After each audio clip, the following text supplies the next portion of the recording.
Kunda bolup jüreyim.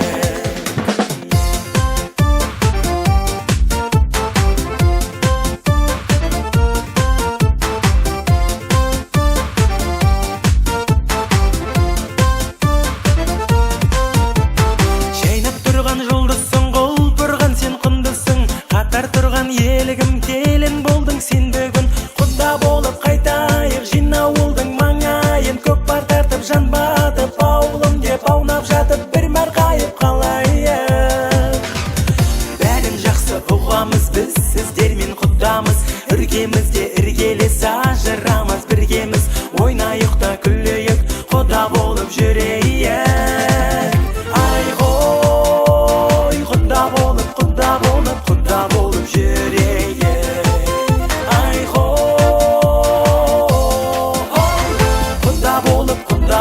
құдағай болып жүрейік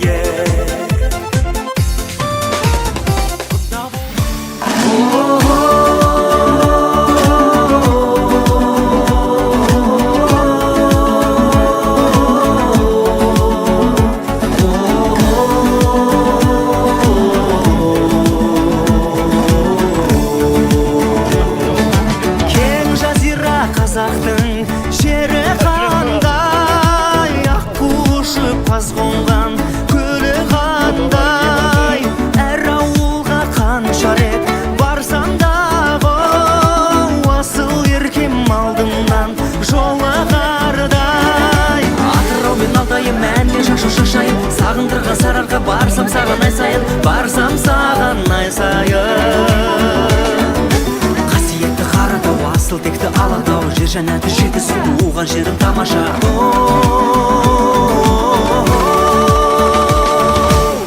жерім тамаша асқақтаған қазақтың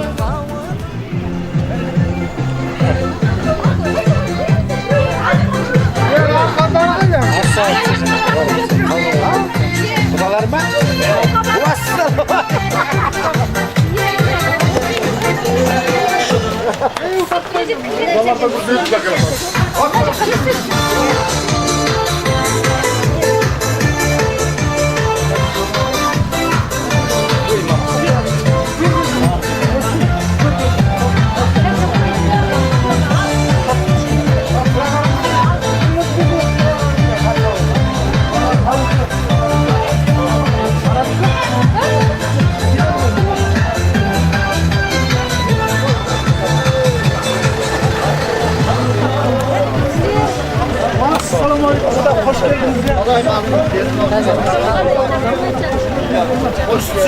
Men de düşüp koyarım.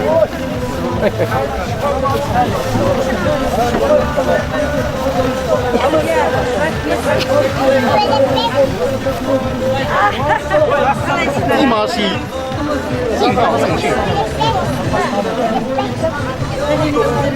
Aman sağ ol. Hoptos bilep gelirsen. Al kale verimiz bilep. Al gel güzel hasta ol yaman mısın?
Rahmet. Ha, tördete vermişsin. Sıvıldı.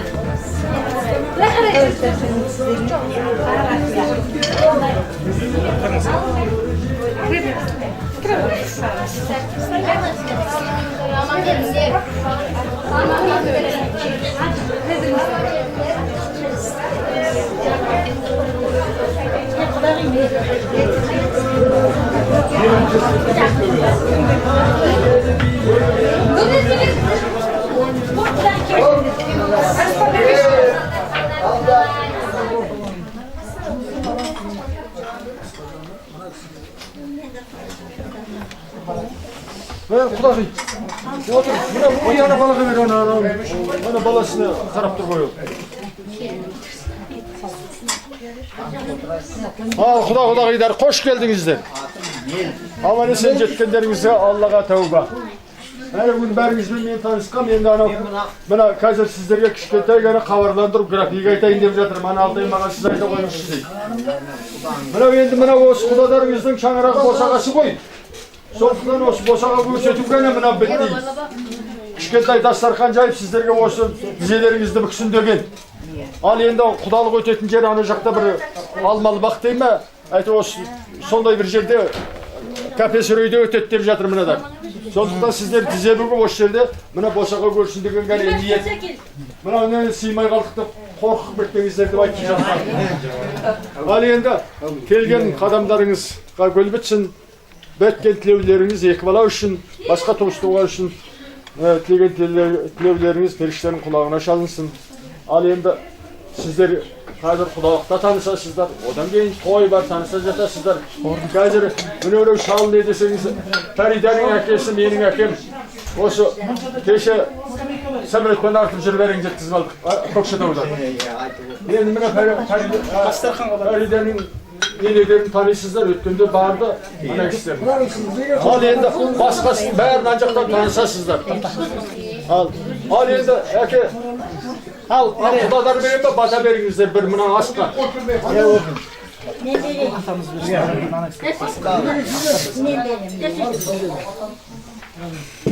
Анен десең маған Құдайым берсін саған. Алсыңа ас қосылсын, басыңа бас қосылсын, еш жамандық болмасын. Ырысың кетпесін, дәулетің орнасын. Екі бала бақытты болсын. Біздің қыз сіздерге құт болсын, сіздердің балар бізге құт болсын. Өліге иман, тіріге береке берсін. Қымыздан алыңыздар, ақтан алыңыздар. Өздеріңе саулық, бақыт, баян, байлық. Екі бала мына қосылып жатқан барлықтарыңның ауылдарыңдағы жұлдыздарың болуға Алла нәсіп етсін. Бізге ол келіп жатқан құт болсын. Сендердің барлықтарың осы екі балаға батадарыңды беріп, мынау сондағы бір мұжып отырған шалдың жасына келсін осы көбі деген батадарың. Өздеріңе саулық, Алла бақыт, баяндық бер, екі баламыз бақытты болсын.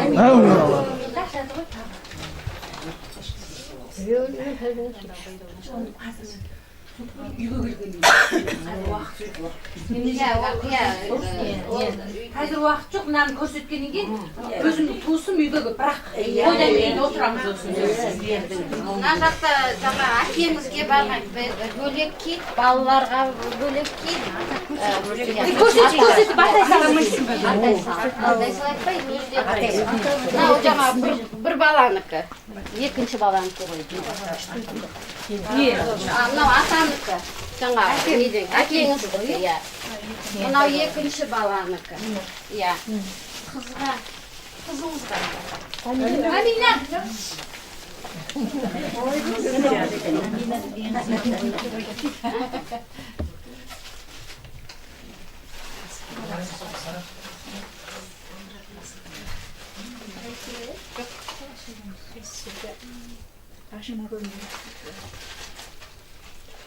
Міне, қызға, алтын сырға. Алтын сырға дейді Аминаға. Жеңгемнен кидім де жүрген. Мына жақта енді бабушканың несі бар, алтын. Міне бабушкаңыз алып тұрыңыз дәке.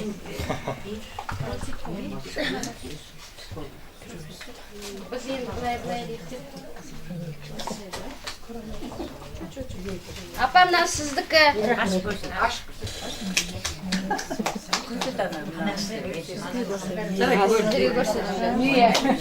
Бабушкам.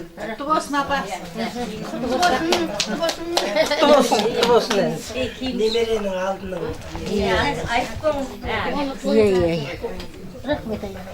Мына енді құдағи өзіңіз мынау қалғандар так алды.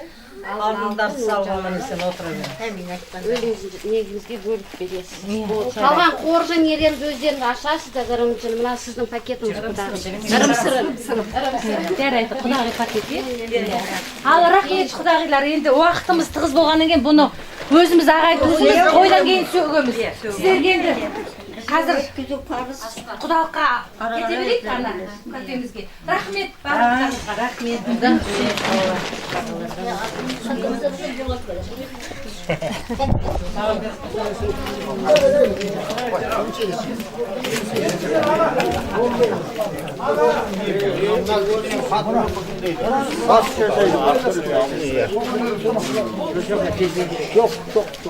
Kim değil bu kız?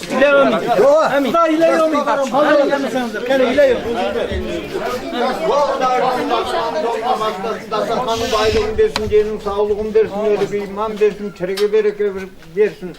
Yegenimiz koy olsun, körgönümüz toy olsun, barlıklarınızın yüzünde olsun da toy olup, yaxşılıkta, kuançta bas kosuğu Allah sağlam car etsin. Zamançılıklar adam olsun, yaxşılık zaman olsun. Sol zamanda nemere çövrelerin bärin zaman etsin. Ömür sürüp Allah tağlam car etsin. Amin.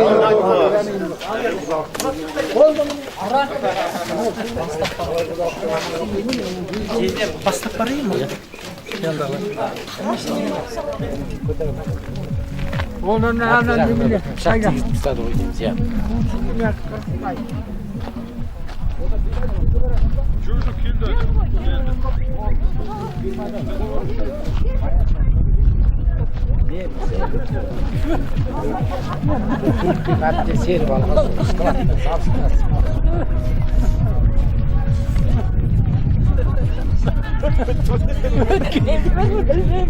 Ya kadın arkanı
Олардың құрметіне бір би болсын, жаңағы дастархан көтеруші, барша құдалардың құрметіне бір би, ал кет, қоса тұрған бәріміз, үлкен бәріміз, алтаяғымызбен фәринда жеңгеміздің шағырарына келген судай жаңа құдаларға бір тамаша би болсын, соның дастархан төріне қарай өтейік, ал кет, жүрейік.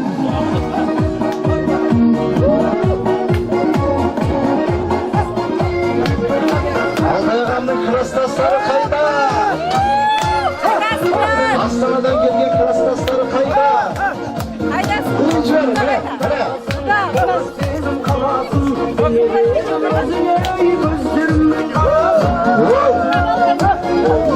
Qadırlım,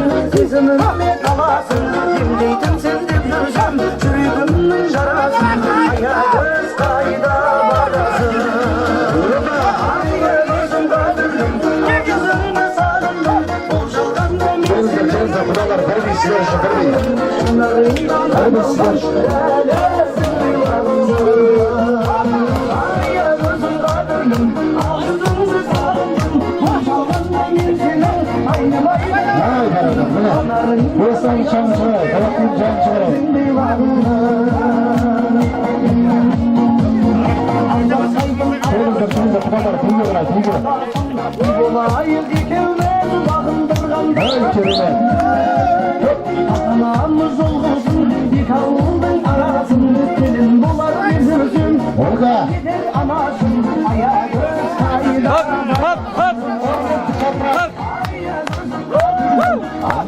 ben sarıldım ben çalgandım insin vurma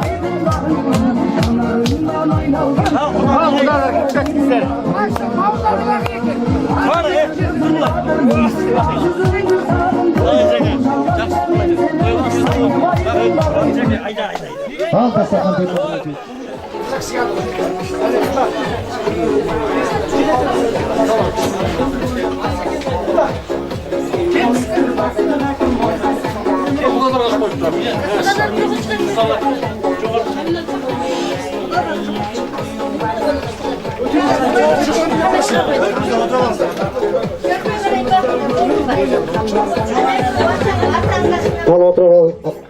Al berekelde, rahmet. Sözdün bası bismillah, bismillah siz kılmalaydı қазақ атам. Bismillah деп бастайын сөздің басына әумин десіп көтере қойдың басын. Бес тау сөз айтылып шайтан қашып бүгін осы өлетті періште орын алысына қайындар. Аспай саспай бір-біріміздің аяғымыз баспай, дастархан қарап шалқай, төбеміз қарап марқай дастархан төріне жайғассақ, бүгінгі көлде жайылған дастарханымызға елдей болып жайғассақ, мына құдалықтың дастарханына Айтыпханның нардай нағашы атасы келіп отыр екен. Сол әкемізден, үлкен атамыздан дастарханның илай әумин деп батасын алайық. Айтыпханның нағашы атасы. Рахмет. Ya Құдайым ауласын, оң жағынан қолдасын, оң жағынан қолдасын, еш жаманат болмасын. Әрқашан балалар бақытты болсын, астары тақытты болсын. Алла мол бас берсін, ұзақ ғұмыр жас берсін ол екеуіне. Мына отырған туыстары, аға бауырлары, барлығы солардың қызығын көріп, амандық есендікпен бастарына ола қосып, отыруға жазсын. Басына мына 90-ға таяған менің енді басымды берсін, жасымды берсін, туғалы Алла жамандық берген жоқ. Байлық берді, оның бөлін шайлық берді, соның бөгіп айтпайын. Соның барлығы сол маған берген бақытты Алла осы екі балама берсін. Барлықтарыңыздың дентеріңіз сау болсын, әрқашанда бұдан былай қолдарыңыздан ұшқан бақыт құсы көбейе берсін. Көп рахмет бажаларыңызға. Ал ағайын туғандар, тойға келіп шулаңдар дейді қазақ. Таяқ жерге тасталды, аяғамның шаңырағында құдалық той міне Алла қаласа. Сағат 10-12-де басталды. 100 адам жүзін тарғанша бір адамның аты мен затын таны дейді. Олай болса, ең бірінші таныстыруды осы той жасап жатқан әулет. Құдаларыңыз Алтай ағам өзі ағайындарын, туғандарын өзі тәптіштеп таныстырады. Келіңіз Алтай аға. Ал енді құрметті ағайын туыстар, бүгін міне екі баламыздың тойына келіп отырсыздар, жаңа үйді көрдіңіздер. Мынау сіздерге арналған құдалық дастархан. Енді мына уақыт алмай қысқаша біз жақты таныстырайық. Мыңның түсін білгенше бір атын білдейші ме? Енді мұнда бөтен адам жоқ, жанашыр жақын туыстар. Бұл жерден менің үлкен апаларым отыр. Мына жерде Айтмұханның нағашы аталары отыр. Нағашылар. Менің де нағашыларым бар, Сарсүйек құдалар отыр негізінен. Енді біз мына Нәби Ахмет деген шалдан тараймыз, бір шалдың ұрпағы енді. Оңтүстіктен әкелеріміз кетті. Мына жерде ең үлкен ауылымызда апамыз міне Әлкей деген апамыз 90-ға келіп отыр. Енді біздің өз күндігімізде. Енді құдалық таныстыра берейін, енді одан төмен қарай міне Көкшетаудан келіп отыр, менің қайынатам Айтмұханның нағашы атасы. Құдағиларыңыздың әкесі. Оны таныңыздар ғой. Енді бері қарай бет-бет сол таныстыра берейін. Енді төмен қарай құлдасақ, менің нағашы апайым, шешемнің кенже сіңілісінің күйеуі Өмірзақ деген ағамыз бұл кісі. Алматыдан келіп отыр. Мамандығы суретші. Көрген жүрсіздер енді. Ең суретші. Одан төмен қарай, мынадан істемей тұр. Одан төмен қарай міне біздің шешеміздің қолында ұл бар. Сол келіннің әкесі. Құдамыз, Сарсүйек құдамыз. Бұл кісінің аты көріп етқан деген кісі құдағи төмен жақта отыр, қазір айтып кетемін. Одан төмен қарай енді менің нағашым деймін енді. Ол кісінің әйелі жаңа құдағиларымыздың әпкесі. Өткенде сіздерге құдалыққа барды. Кірімбет деген ағамыз осы Талдықорғанда тұрады. Мына кісі үйші апайымыз Зулипа деген кісі. Міне құдағиларымызбен өң сәйкес келіп тұрған шығар, қарасаңыздар. Ал енді одан төмен құлдай берейін. Міне жерде жаңағы біздің атамыздың қарындасы Зулипа деген кісі бар. Сол кісінің жолдасы Әлкей деген ағамыз. Өстер Астанадан келді. Міне жерде Әлкей, Зулипа деген апайымыз. Жаңағы атамдан кейінгі қарындасы, одан кейін қарындасы. Төмен қарай енді менің жаңағы үлкен қайнағам бар. Тасаяға тұрыңызшы, міне. Міне. Жаңа құдағиларымыздың ең үлкен ағасы, одан кейінгі ағасы міне. Орныңыздан тұрып өзіңіз айтып қойыңыз. Хасиқан деген ағамыз, жанында жеңгеміз отыр міне. Манат деген жеңгеміз. Бұл кісілер Көкшетаудан келіп отыр. Көкшетауда тұрады. Одан кейін тағы атамның тағы қарындасы Алматыдан Төкен апай. Өткенде құдалыққа барды. Қанғажы деген сол дейді. Ана кісі таныстырмайды. Одан кейін тағы да қайнағамыз бар. Сол кісінің үй іші келіп отыр. Қайнағамыз марқұм болды. Жеміс деген жеңгеміз келіп отыр. Бұл кісі Астанадан келіп отыр. Илинкадан. Қане тұрып қойыңыз. Одан кейін қайнағамыз міне Көкшетаудан келіп отыр. Тағы құдағиларымызбен бірге туыстан Көк деген ағамыз. Енді одан кейін жаңа Төкен апайдың үлкен ұлы Жанат деген бауырымыз Алматыда. Ал одан кейін біз жақтан бер жағына ауысайын. Біздің шешеміз отыр міне.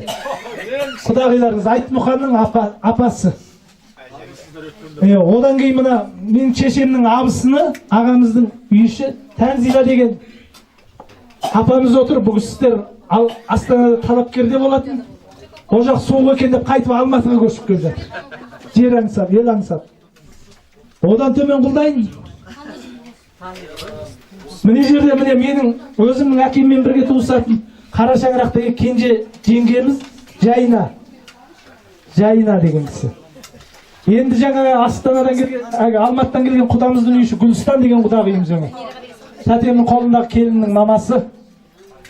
Енді міне Арыстанбек деген біздің әулеттегі енді еркек кіндіктіден ең үлкен бір атаның баласы Арыстанбек Қарағандыдан келіп отыр. Одан кейін жаңа Көкшетаудағы атамыздың қолындағы ең кенже балдызым Аманбек міне. Аманбек. Көкшетау барысы. Енді ары қарай мына жерде менің жолдас жораларым бар. Енді уақыттарыңызды алмайын, олар енді биде тойханада таныса жатар.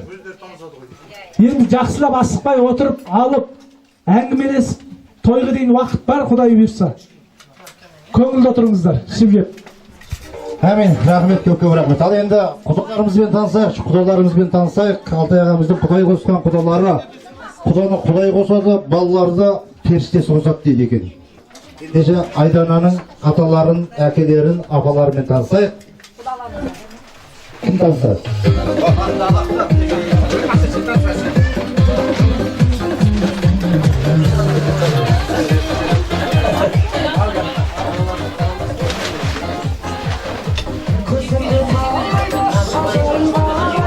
Құрметті қауымнан екі баламыздың құдалығында жиналып отырмыз.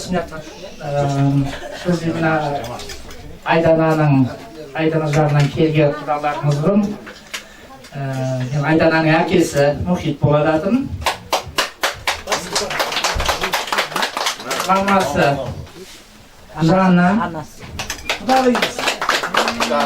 құдағиларыңыз. Сізді мынасы бағана мен таппай жүр. Көрінбейді енді. Аста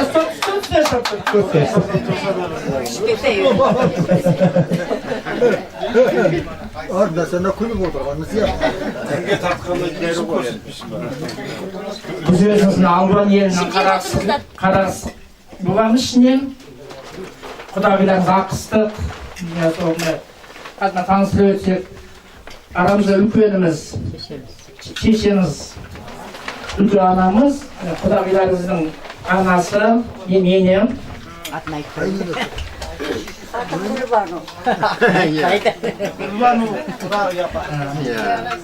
Одан кейін үлкен қайнаған болады.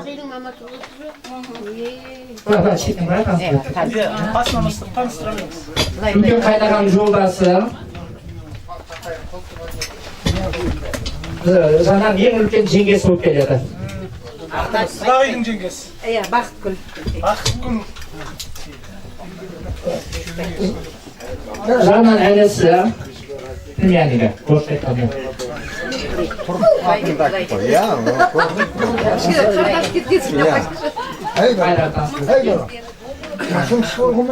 Майра. Жанан сестрасы. Құдағидың туған Менің ең үлкен туған жездем Меліс. Атым Меліс. Нар Мелістал. Ол кісінің жолдасы Гүлжаныш ең үлкен әпкеміз. Бұның қарақшысы болған, қазір қаңғы болып кетті.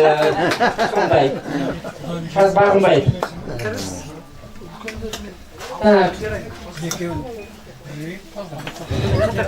Мен бажамның жолдасы.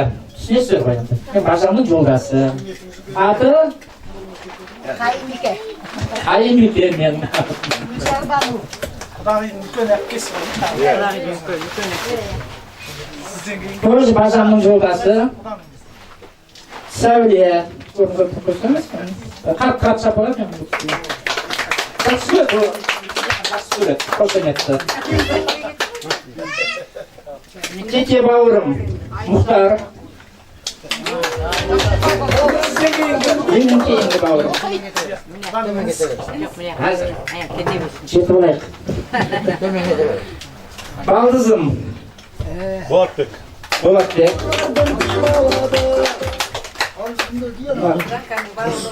Кенженім Мақсат. Үлкен ағамыз бар еді, Бекболат. Ол кісінің бетіне жарамайды кішкене алыс жолға. Сол келе алмады, кісінің жолдасы Гүлайым жеңгеміз. Үлкен жеңгеміз. Бір-екі үш қатар сұрас тұрасыздар ғой дейме? Үш әпкем. Кішкентай кезде мен баққан кісілер Күләш, Күлайхан, Гүлихан. Жаңағы Мақсатымның жолдасы келін.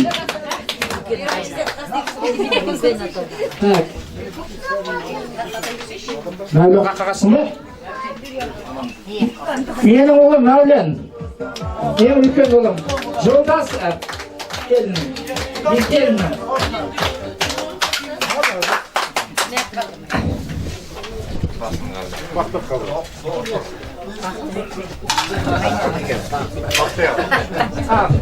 Мен балғызым Бақытбек.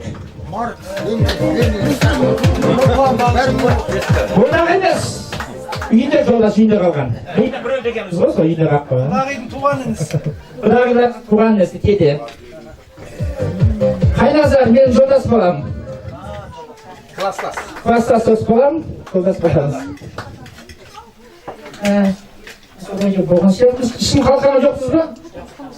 Медеу деген бала шапқылап жүріп, мен балам кенже балам. Кішкентай бала. Басын сипап қойды құда болады деп. Разы болып қалады ол. Біз жақпен табыстырып болдық. Енді әрі тамады. Екі жақ бір-бірімен танысты, білісті. Онан кейін екі жасқа деген, екі баламызға деген жүрек жазып бата тілегімізді тоқтатпай айтып отырайық ағайындар. Солай болса тағы да ассалаумағалейкум дейін жайлау жайдар жандар, тектілікпен тамырлас болған, кемелдікпен кіндіктес болған ағайындар. Бүгін міне алла сәтінса өздеріңізбенен жүздесіп, өлең арқылы, ән арқылы сырласудың сәті туып отыр. Қазақ деген халық қашанда қара сөздің қастерлеген, тойдыманың қадірлеп бағалаған ел ғой. Олай болса мынау сіздердің алдарыңызға шығып, менің мынау бір жүрегімнен шыққан жырым құдалардың мың жүрегінің төрінен орын алып жататын болса, аспан мен жердің ортасында асаба дейтін пенде үшін одан асқан бақыт, байлық жоқ шығар деп санаймын ардақты ағайындар. Жалпы мынау жер жаннаты Жетісу өлкесінің өзі, жазғы жаңбырдың өзі бұлақ сияқты, күзінің өзі жұмақ сияқты, табиғаты тамаша, көк майсанға оранған, беткейі берекелі, қойнауы құтты, теріскейін қаратауы қаумалаған, түстігін жоңғар алатау аймалаған, төрт қақпасы құтты болған, өткеліне емен қойған, ұлы жолға есік болған, алтыбашқа бесік болған бұл Жетісу. Салтанатқа саға болған, Алматыға аға болған бұл Жетісу. Құран сөзін дұғалы еткен, дана сөзін дуалы еткен, алтын аймақ асыл өлкем, пайғамбардан жасы үлкен, таяқ ұстаған бола тай мініп қайтатын қасиетті жер жаннаты Жетісу өлкесінің Ескелді ауданы, мынау Текелі қаласының аспанның астында, менің Алтай деген ағамның отының басында, ошағының қасына үлкен түгілі той баршамызға жұғысты болсын деп бір шапалақ ұрайықшы ағайындар.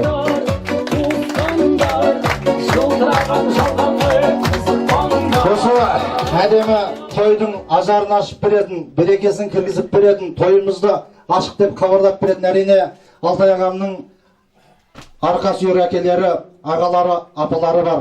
Тұлпар тілектің тізгінін ұстап, сұңқар сөздің томағасын сыпыратын, ғасырдың көзін көрмесе де асылдың сөзін сөйлеп беретін аса қадірменді Алтай ағамның байлығы, барлығы, қазынасы ол Алтай ағамның алтын құрсақта анасына бір қол соғып қояйық ардақты ағайындар. Міне ортамызда алтын анасы. Рахмет. Бүгінгі тойымыздың бет-бедесін осы Алтай ағамның әулетінің үлкендері топтап үлкен апалары осы тойды бүгін ашып берсін. Не Алтай аға? Кім бастайды? Апан бастай ма? Мамасы бастап. Жоғар жақтан ба?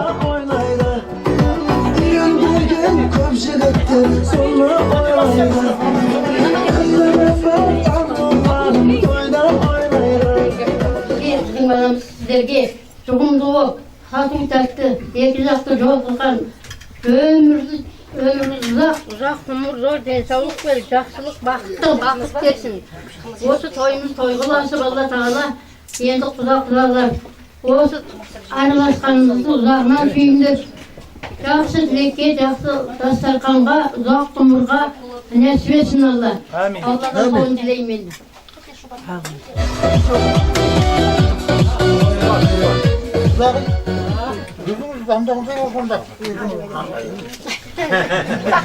Ал енді сүйтті ары қарай шәпем жалғастырсын. Атасы мынандай екен өзінен дейді. Тұңғыш менің алғашқы үлкен немерем Айтмұқан мен Айжанымның бүгінгі үлкен тойдыманы болып жатыр.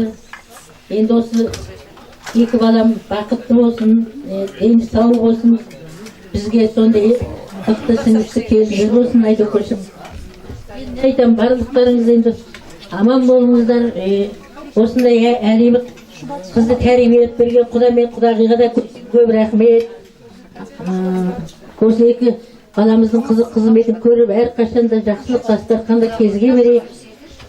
Аман болайық, сау болсын. Осы келіп жатқан індеттен аман болайық.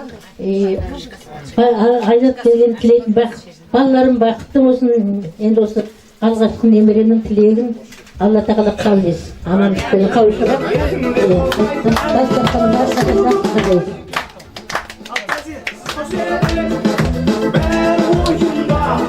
Енді құрметті құдалар, жаңадан түсіп жатқан ауылымызға құдағилар, алыс жақыннан келген ағайын туыс, құда жекжат баршаларыңыз қош келдіңіздер. Қадамдарыңызға Алланың нұры жаусын.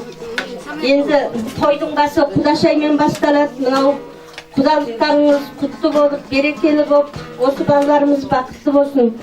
әлпеш аялап, әлпештеп, әлгилеп өсірген кішкентай ғана балапандарыңызды біздің алақанымызға салып жатқан құда-құдағи сіздерге үлкен алғысымызды айтамыз. Алла риза болсын, балалар бақытты болсын.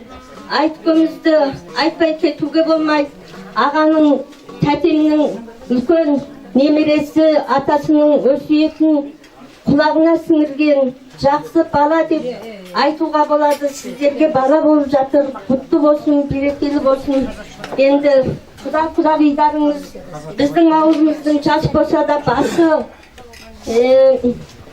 олардың ақылы кеңесі бізге кеңесін беретін үлкен берекелі асыл жандар, сондай адамдармен құда-құдағи болып жатсыздар. Енді баршамыздарыңызға денсаулық берсін, күш-қуат берсін. Осындай төрде орындарыңыз төрден болсын, денсаулықтарыңыз болсын, балалар бақытты болсын. Айтқанымызбен айданаға ұзақ ғұмыр, денсаулық берсін Алла. Барша адамыңыз бақытты болыңыздар. Әмин, рахмет.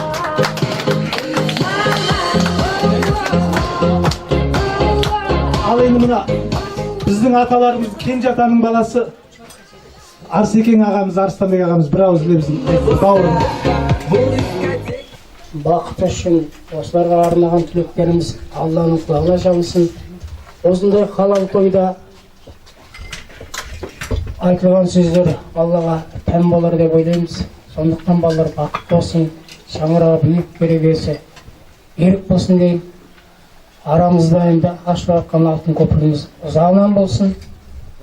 Аман саулықпен осындай тойларда ойнап келіп, билеп, қуанышпен қарсы алайық осы мерекелеріміз. Балалар бақытты болсын. Әмин, рахмет. Көп рахмет. Алтай ағамның алтын құрсақты аналары әдемі тілектерін айтты. Басындағы орамалдары Алланың байрағындай желбіреген ет жүректері бүгінгі немере шөбіремді белдіреген. Құшақтары жұма көкіректері бұлақ болған. Бір қолыменен әлемді, екінші қолыменен бесік тербеткен алтын құрсақты Алтай ағамның алтындай аналарына тағы бір қол соқпайық, аман болыңыздар. Бүгін Ақтөбенің қаны жарлаған күн, Ақсарбастың басы асылған үлкен қуанышты дастархан, оған себепкер болып отырған әрине шаңырақ көтеріп жатқан екі баламыз қосылмаса мұндай той қайда. Сондықтан да ардақты ағайын жақсылар, бұл Албан елі менен Найман елінің ортасында салынып жатқан алтын көпір мәңгілік болсын дейік. Сол көпір менен алыс беріс емес, барыс келіс болсын. Сынасатын құда емес, сыйласатын кереметтей құда болыңыздар. Араларыңыздан ала жібітпейтін сондай әдемі жақсы құда болыңыздар. Құдалықтарыңыз мың жылдық емес, мәңгілік болсын деп құдаларға қабыл қол соғып қояйық. Мынау қазақтың қасиетті қоңыр домбырасы менен құдалардың құрметіне ауылдың алтауызын шырқап берейін. Мен енді әнші емеспін дей тұрғанменде бір екеуіз ән айтып әуелейтінім бар еді.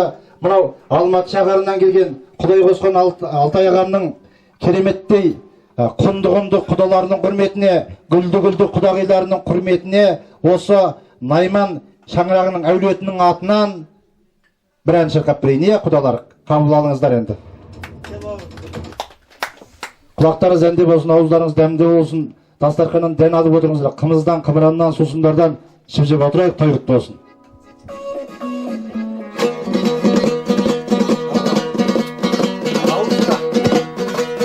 Ауылымның қонғаны ой болса екен ай, өріп шығар қорадан қой болса екен ай.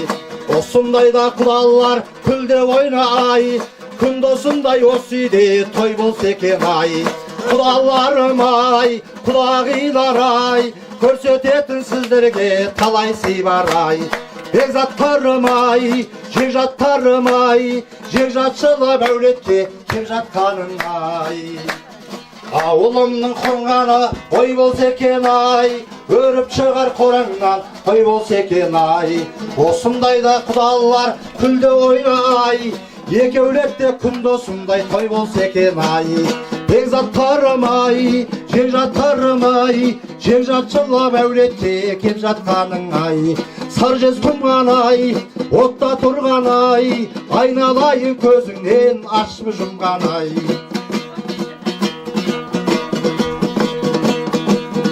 Қарайғанға қараймын, қабанба деп ай, қамшылаймын атымды шабанба деп ай. Өткеннен де сұраймын, кеткен енді ай, құдалардың әулеті аман ба деп ай. Бекзаттарым ай, жекжаттарым ай, жекжатшылап әулетте кеп жатқаның ай. Құдаларым ай, құдағилар ай, көрсететін сіздерге талай сый бар ай. Саржес құман ай, отта тұрған ай, айналайы көзіңнен ашып жұмған ай деп той. Ал мынау құдаларға айтып жатқан өлеңі ме, құдалар ұнады ма? Ұнаса да, ұнамаса да осы енді. Шамам осы енді. Ал құдалар, бүгін сағат қаншада той? Ойбай, бір боқ қойып сағат. Енді көп сөйлеп созбай, құдалардың әулетін үлкендерінде әдем тілек бар. Қызыңды құттарына қондырғанша күттейді екен, ұлыңды отау иесі болғанша күттейді. Қыз анадан үйренбей өнеге алмайды, ол атадан үйренбей сапар шекпес десе, бойға сіңген атаның күші барда, қанға сіңген ананың сүті барда, салауатты өмірде салиқалы ғұмыр кешейік деп шаңырақ құрған жастарымыздың талабы оң, талғамдары мол болсын. Балда екі жастың өміріне азық қылып, тірлігіне қағылған қазық қылып, ақ тілегімді айтып қайтайын деп осы Алтай ағамның әулетіне қадам басып, құшағын ашып, асып тасып келген, сонау Алматы шаһарынан келген біздің Мұхит құданың әулетінің үлкендеріне де қол соғып қошеметтеп әдемі алтын тілектің тізгінін ұстатайық ардақтап ағайындар. Ал енді айналайын құдалар, әлгі қазақ айтады ғой, қызың бармайтын жері жоқ, қыз құдалы қылады, қыз жекжат қылады, аяғынан келгенде туысқан болып кетеміз. Сондықтан менің тілейтін тілеуім, екі бала бақытты болсын. Екі бала бақытты болса, арадағы жүрген дәнекерлердің бәрі бақытты деп ойлауға болады. Енді дәмнен артық іштеке жоқ. Ол қызды бұл жаққа тұрмысқа шығып кетеді деген ойымызда да жоқ. Енді әлі кішкентай ғой деп жүріптік. Оның бой жетіп қалғанын да білмей қаптық. Мінеки, мұны мейлі ғой енді. Әр зат өзінің қайдан дәмі бұйырса сөйірде болады. Сол дәмі келген жерден кетпесін. Мәңгілік екеуі қол ұстасып, ары қарай кең дүниенің астында шалықтап, ойнап жүре берсін. Ұрпақты болсын. Мен сықылды 10 балалы болып сендерді болқа малтар отыр.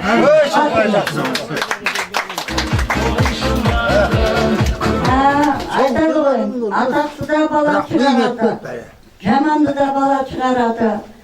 Барлығы балада деп, ата-ананың тілеуі бала аман болса екен, қызымыздың барған жері аман болса екен, бақытты болса екен, қызымыздың оң аяқпенен аттаған жері бақытпенен ойнап жүріп, күліп жүретін жер болсын келмейді. Қызға біздің тілейтін тілеуіміз осы. Айналайын құдалар, мінеке дәм бұйырғаннан кейін келіп отырмыз. Ол екі баланың арқасы. Менің де жақын арада осы Айдана мен жасты немері қызым кетіп қалды. Ойпырмай дедім. Біреуің анау таудың басында, біреуің сайдың астында, біреуің Семейде, біреуің Талдықорған жаққа алған. Екеуінің ақылдасып айтады, күштау деп ойладым. Енді ол қызымыз Айданадан кейін бір айдан кейін кетіп қалды. Мінекей қазір Алматыда тұрып жатыр, сол оқыған, енді дипломын алып, сол институтында мұғалім болып қалатын көрінеді. Күйеуі Семейден келген, әйтеуір екеуі қол ұстасып жүріп жатқан жай, бірақ та арман анасы көрмей кетіп қалды. О дүниеде. Сол ғана арман, әйтпесе басқа арман жоқ. Енді құдалар қайда болсаңдар да аттаған қадамдарың, сөйлеген сөздерің халқыңа жағымды болсын. Екі бала, екі жақта жағым болса, ата мен ана қайда барады? Ешқайыққа кетпейді. Сондықтан жекжаттарың мәңгілік болсын. Келіндерің сендерге ұрпақ әперіп, мен сықылды ардақты ана болсын. Рахмет. Сіз сыйласаңыз, Құдай сыйласын. Мына жаңа апамыз айтып кетті ғой. үлкен кісілердің бәрі айтып жатыр. Бәрінен бірінші байлық денсаулық дейді ғой, барлықтарыңызға бірінші байлық денсаулық тілеймін. Астарыңыз адал болсын, бастарыңыз аман болсын. Мына жаман ауру бізден айланып өсіп кетсін, тезірек бітсін. Әр уақытта жақсылыққа, осындай қуанышқа бас қосуға Алла Тағала жаретсін. Subhanallah Allahu hasne minel gami vel hami ünner bidek. Екі балам бақытты болсын. Құда мың жылдық дейді, 700 жылдық дейді, сол Алланың жазуымен сондай болсын. Жаңа айтып жатыр ғой, мәңгілік болсын деп. Мәңгілік дүние жоқ қой, енді сол күйеу бізге сол бала болып, қыз сіздерге қыз болып, екі жақ бағана алтын көпір болсын деп жатыр ғой, соның бәріне мен де қосыламын. Мынау жау мен жерге көрер дейді, бата мен елге көрер дейді. Мына көпшіліктің батасы қабыл болып, осы құдаларыма әр уақытта жақсылықта, қуанышқа келуге Алла Тағалам жар етсін. Сол қызымыздан туған немерелеріміз отыратыны тақ болсын, Алла Тағалам жақ болсын. Осы үйге әр уақытта жақсылыққа, қуанышқа бас қосуға Алла Тағалам жар етсін. Барлықтарыңыздың үйлеріңізге Алланың нұры жаусын. Берген баталар қабыл болсын. Осы сіздердің шаңырақтарға, сіздердің ауылдарыңызға құт қонақ болып келіп отырмыз, айтып отырмыз. Қыз өріс, мінекей өрісіміз кеңейіп, осы кереметтей ауылды, кереметтей осы бір шаңырақты көріп отырмыз, ризамыз. Аман болайық. Осы барлықтарымыздың тілегіміз ол бір тілек, ол екі баланың бақыты дейміз, ұстасқан қолдары мәңгілік болсын, көтерген босағалары әрдайым мықты болсын. Осыған үлкен апайлар, аталарымыз, аналарымыз төрден орын ала берсін. Енді сол жастарға бұл сілердің айтатын ақылдары өте көп. Енді айдана қызды мінекей үлкен ауыл өсіріп, мінекей үлкен бұл дүниеден кеткен апалары, аталары қалған мінекей орындарын басқан үлкен мінекей аналары отыр. Сол тәрбие алған қызымыз сіздердің ауылға бір кереметтей келін болады деп ойлаймыз. Аман болсын, екі бала ұстасқан қолдары мәңгілік болып, қазіргі жастар өздері өмір сүруді біледі. Барлық бақ өздерінің қолында, оқыған оқулары бар, қолдарында дипломдары бар. Әр бақытын ол балалар өздерінің қолында. Қалай жасайын десе, ол балаларға ешкім жоқ делмейді. Ерінбесін, оқыған оқуларын ары қарай жалғастыра берсін, еңбектері зор болсын, деніміз сау болсын, аман болайық. Тойда кездесе берейік, тойларыңыз ойдағыдай өтсін. Құрметті құда-құдағилар.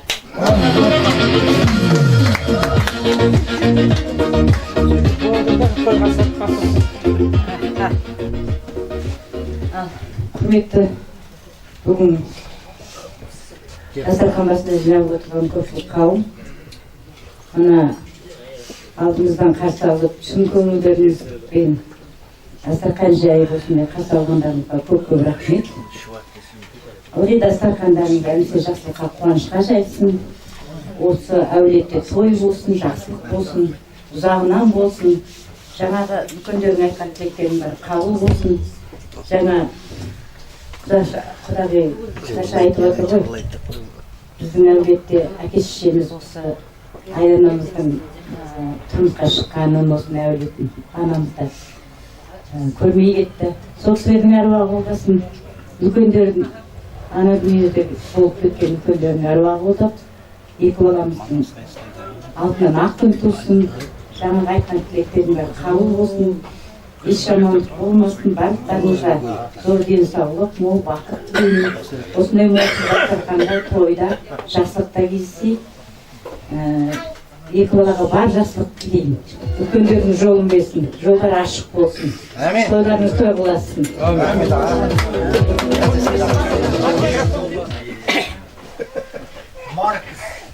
Құрметті құшақтағылар, бүгінгі тойымыз тойға ұласып, дастархандарымыз әрқашанда жақсылыққа, қуанышқа жайылсын.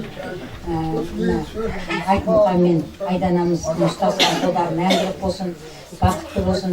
Айданамыз сіздерге қыз келін болып, Айтмұқан бізге жақсы құтты күйеу бала болсын. Екеуінің ұштасқан қолдары мәңгілік болып, әрқашанда сол балаларымыздан қызығын көріп, екі жақта құда жекжаттап, осы балаларымыз бір-бірімен жақсы болса, құда құрдасындай, құда сыйласындай болсын. Сол балалардың білмегенін үйретіп, желеп, солардың жақсы бір жанұя болып кетуіне бәріміз атсалысып, солардың бақытты күндерін көруге Алла нәсіп етсін. Үйлеріңізде бақыттарыңызға әрқашан той болсын, жақсылықта тойда, қуанышта кездесе берейік. Аман болыңыздар, балаларымыз тағы да бақытты болсын.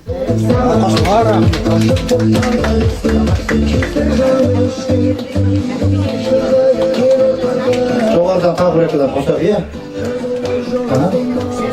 Қосып кетейік, уақытты қызабай кішкене.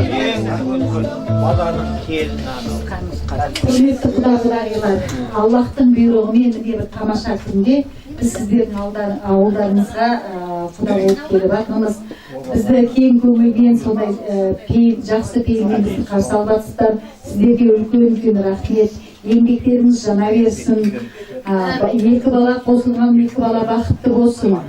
Енді Айдана өзі бойы кішкентай болғанмен, іші оның жүрегі өте кең. Барлық жақсылықты, барлық кеңдікті сіздерге сыйлай алады. Құда мен құдағи, енді келді жақсы үйдің кемпірі мен шалының орны төрде дейді ғой, сіздердің орындарыңыз әрқашан төрде болсын. Сіздердің еңбектеріңізді ақтап, екі бала махаббатты сақтап, сіздерге тек қана қызық қуанышын сыйласын. Еліміз аман, жұртымыз тыныш, заманымыз бір жайма шуақ, ел жұрт бай, дәулетті, қуатты болсын. Барлық үлкендердің айтып жатқан тілектеріне біз қосыламыз. Барлықтарыңызға үлкен рахмет. Енді ата-ананың ақ тілеуі 60 молданың дұғасынан да мықты дейді. Сіздер барлықтарыңыз осы дастарханға ақ тілеуді арнап келіп отырсыздар. Екі балаға сондықтан сол дұғаларыңыз қабыл болсын. Екі бала бақытты болсын.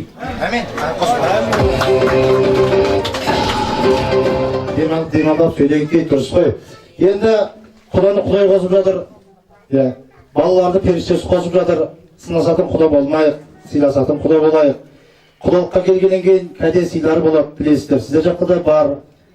Сол рәсімде де дайын болатын болса, Фарида жеңгеме айттыңыздар ма? Төсбақта деген рәсімді тартсақ болады ғой. Қазақ аттан өте көп құлаған, бірақ салтынан құламаған екен. Салтын санасына сақтаған, әулетте құда келгенде беріліп жататын кереметті кәде сыйлардың бірі төсбақта деген рәсімде рұқсат болса, тартайық. Дайын болып жатса, әкеле беріңіздер. Тартайық, қабылдаңыздар. Үш сұрақта қазақтың салты. Шашасына шаң жұқпай шаршамайды, жүгірген бірлікті ән салайды. Өтіп барады жалға жасқан өңшілік қызыл қаршыдай Құдағайлар, бірдегілер жоғалтпа бірдегі сұлбаларыңыз ақтырып кеттіңіздер деп жатырымда. Сұлбапа бірдегілеріңіз қош болды қоймен.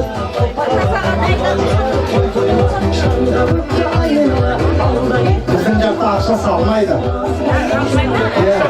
Ақша салмайды. Бірақ өздеріңіз біліңіздер, ақша керек қой. Ақша керек қой. Салсаңыздар артық көрмейміз.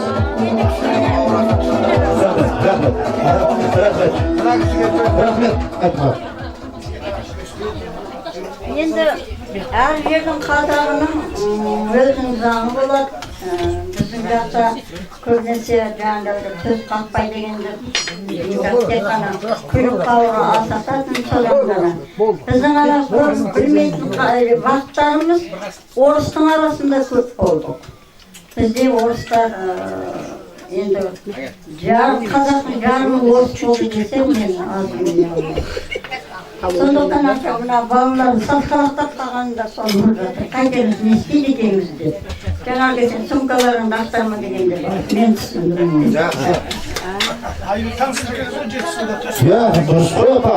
Сасқалақтамаңыздар, Каспий болып бар үйге барғаннан кейін де Олар не дейік Алтайға? Иә. Енді әр елдің салты басқа, иттері қара қасқа дейді. Мына енді қазақтың салты дәстүрі бойынша апам өте дұрыс айтады. Иә, мына жержанат жетісу жерінде тоспақтар деген бар, құйрық бауыр деген бар. Иә, ананың ақ сүт деген бар, әкенің тағы несі дейді? Ондай жоқ өтірік айтады. Бізде екі ақ салт бар. Алла қаласа қазір құйрық бауыр деген салт бар, одан кейін бітті. Жоқ, одан кейін. Қорықпай қойыңыздар. Ал енді үлкен дастарханнан дәмнен алып отырыңыздар, ағайын туғандар. Жалпы мынау келін жақсы үйдің керегесі алтын дейді. Керегесін алтынмен аптап күміспен қаптап қойсаң да, періште сөйлесең адамның мейірі қанбас дейді, қадірменді ағайындар. Дінмұхамед Қонаев атамыздан бір апам сұрап жатыр дейді. Демек айтыңызшы, мен екі нәрсенің арашығын ажырата алмай жүрмін. Апа айтыңыз, ені білмей жүрсе апам айтады дейді. Жақсы келін деген қандай болады? Жаман келін деген қандай болады деп той. Сөйтсе Димаш атамыз айтқан екен. Жаман келіннің қолында екі пышағы болады. Біріншісі менен дастархандағы наныңды турайды, екіншісі менен көрсетпей жаныңды турайды депті. Ал жақсы келіннің қолында оқтауы болады, тілінде шектеусіз тоқтауы болады деген екен.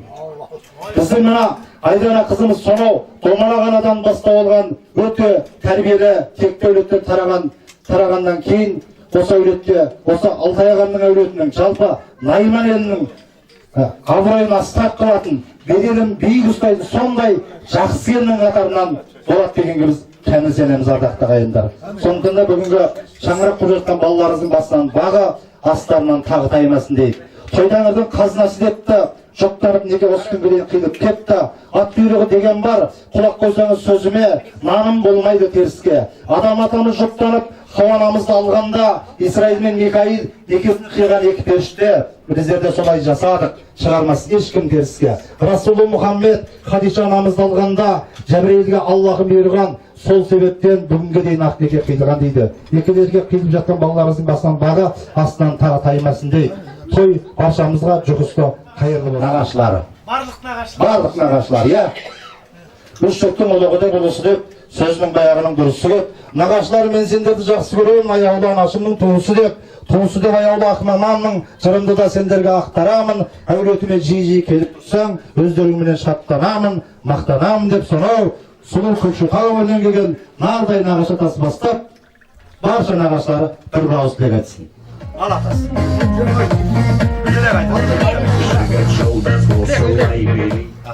Айта берсеңіз, көп болды. Ал енді жаңа алдайымды мына үлкен болғаннан кейін екі бата беріп жатыр мынадар маған. Мынау жұрттар беріп жатыр ма, құдалар беріп жатыр ма? Ол көп болмайды. Барлықтарың бастарыңа осы бақты берсін, әрқашан екі баланың еңбегі жемісті болсын, өмірі келісті болсын. Мына менің 85-тегі жасым берсін, бір өзім кемпірімнен өскен 85 бас бар. Жиенім менен немере шөберелерім. Сол 85 басымды берсін. 85 жасыммен. Әрқашан жолдары ашық, телекеті қашық. Жортқандар жол болып, жолдасы қыдыр болып, жүретін әдемі балалар болып үстінде ойлап отырмын. Осы ойымды Алла қабыл етсін. Барлықтарыңның Алла деңгейіне саулық берсін. Әрқашан осындай берекелі байлық берсін. Мұндай той көбейе берсін. Деңгейіне саулықты Алла көп бере берсін. Жамандық бермесін, жақсылық берсін. Той болсын, думан болсын, өлең болсын, әңгіме болсын, Алладан барлығымыз берген тілегіміз қабыл болсын деп ойлап отырмын. Алла қабыл етсін. Рахмет. Әмин айтқаныңыз естілді. Нағашылар енді бір ауыз. Сіз де нағашысыз ғой. Бұл кісі менің нағашым. Бисмиллахиррахманиррахим. Барлық құдағилар, ағайын туыстар, келген қадамдарыңыз өрісті болсын, бақшадарыңыз жемісті болсын, өмірлеріңіз бақытты болсын, мәдениеттеріңіз мәнді болсын, тұрмыстарыңыз сәнді болсын. Мына құдалығымыз 1000 жылдық мәңгі болсын деп тілеймін. Қосылған 2 жасты бақытты болып, осы мына үлкен ата апаларының жолын беріп, үлкен азаматша азамат болсын деп тілеймін. Мына жайған дастархандарыңыз жиылмай, ойын күлкілеріңіз тыйылмай, дастарханның үлкен байлығын беріп, деннің саулығын берсін деп тілеймін. Артынан бата соғып жүрейін. Соқсам соғысылайын. Менің ең үлкен қайнағам. Бисмиллахиррахманиррахим. Бисмиллахиррахманиррахим. Сұрасаң бата берейін, үстем болсын мерейін. Ықыласпен қол жайсаң, ақ тілекті төгейін. Қазақ елі тұғырлы болсын, азаматтары құмырлы болсын, тынышты халқымызға заман болсын, тартылған дастарханда тағам болсын, абырой амандықтарыңыз арта беріп, бақ-дәулет мал жаныңа қоса берсін. Ер жетіп, бала-шаға өсіп-өніп, жарқырап, жан-жырағың жана берсін. Үйіңе кірмет сияқты қариялар бата беріп, үйіңе жақсы адамдар келе берсін. Инабатты келін беріп, ақ көңіл ата-анаға жақын болып, қызығын ел жұртының көре берсін. Жөнімен болсын бәрісің, молынан болсын табысың, қарқынды болсын шабысың, найзадай болсын намысың. Аллах сені қолдасын, басыңа бақыт орнасын, судай тасып дәулетің, еш жамандық болмасын. Алла берген несібең, тек білесе кетпесін, қарындарың тоқ болсын, қайғыларың жоқ болсын, қайда барсаң алдыңда жарқыраған жол болсын, екі бала бақытты болсын. Енді ол бейнек түкірет халық қойды.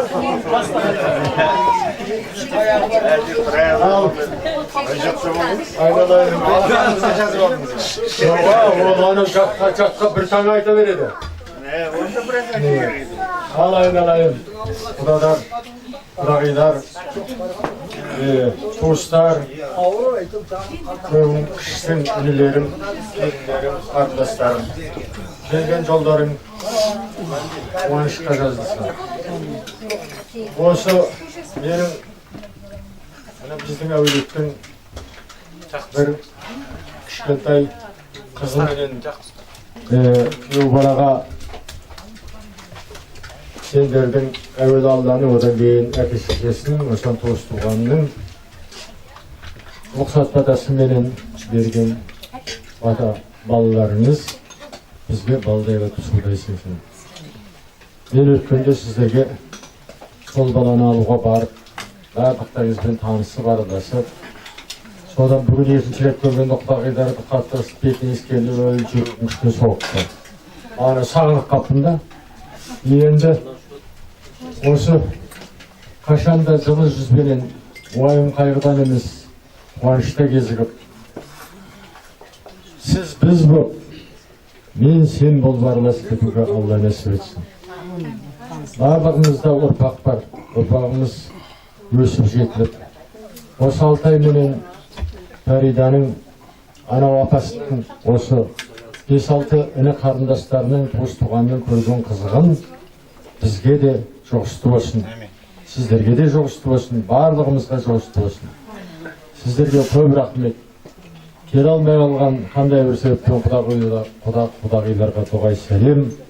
Бір жарымдарын мен танитынның бір жарымдарын көре алмай қалдым. Жаңа біреу ауырып қалды, біреу жүре алмай қалып келіп жатыр. Ал енді ол істерде келіп дәм татып араласып жүрсін. Барлықтарыңызға кеткен сәттілік тілеймін. Отбасы ошақ-қастарыңызға тойды тамаша өткізіп, аман есен орал-бұрларыңызға тілеулесін. Рахмет, нағашылардан тағы. Болды ма? Не деген ақылды кісілер, көрдіңіздер ме? Көп рахмет. Ал енді бүгін енді Мұхит ағамыз бен Алтай ағамыз бір-біріне кім болады? Құда болады. Құдаға қол соқпасақ не болады? Күнә болады деп құдаға бір қол соқпайық. Бүгін бұл кісілер құда болды, ертең тағы құда болады, күндердің күнде ағайын туысқан жанасыр болады. Сондықтан мен осы екі әулеттің ағайындардың құрметіне ағайын деген әнімді орындап берейінші, қабылдаңыздар. Той құтты болсын ағайын туғандар. Ағайындар аман болыңыздар. Бастарыңыздан бақ кетпесін, бастарыңыздан тақ кетпесін. Айтмұхан күйеу балаларыңыз музыкант. Осыншылар Айтмұхан.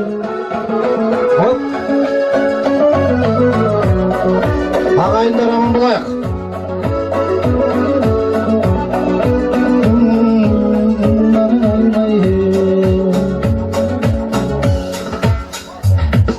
Жаны жарқын елімді әнмен тербейін, шаттанып бір биікке самға көрмейін. Айналайын ақ жарқын ағайындардан, жырым жасым төгіліп аққан селдейін. Ағайын бар, қауым бар, туысқандар, бауырлар, өздеріңе осы әнім менің арналар. Ағайын бар, қауым бар, туысқандар, бауырлар, өздеріңе осы әнім менің арналар.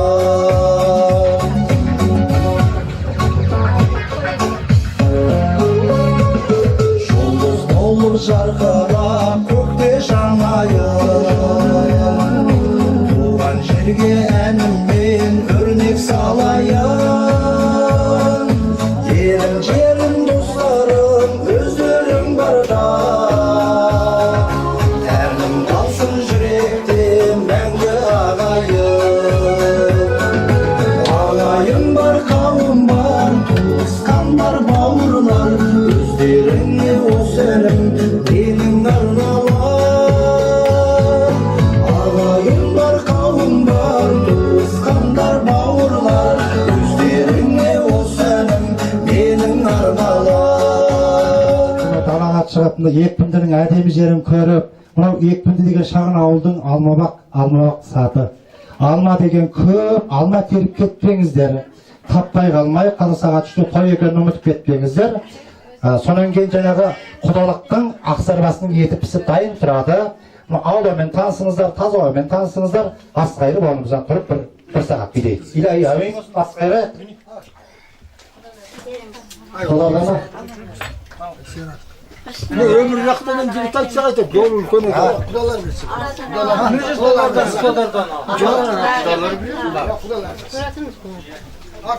Асыңа береке берсін басыңа. Бөденіндей жоғалап, қырғауылдай қорғалап, таңға жақын болғанда қызыр баба кеп қонсын қасыңа. Асыңа ас қоссын, басыңа бас қосылсын, еш жаманшылық болмасын.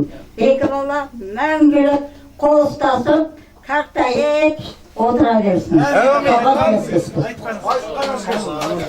Ал бәрекелді, баршаңыз.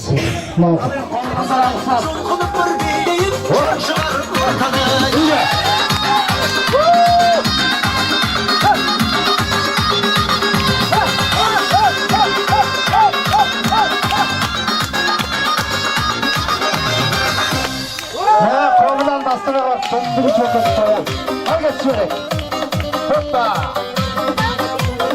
Öyle! Var!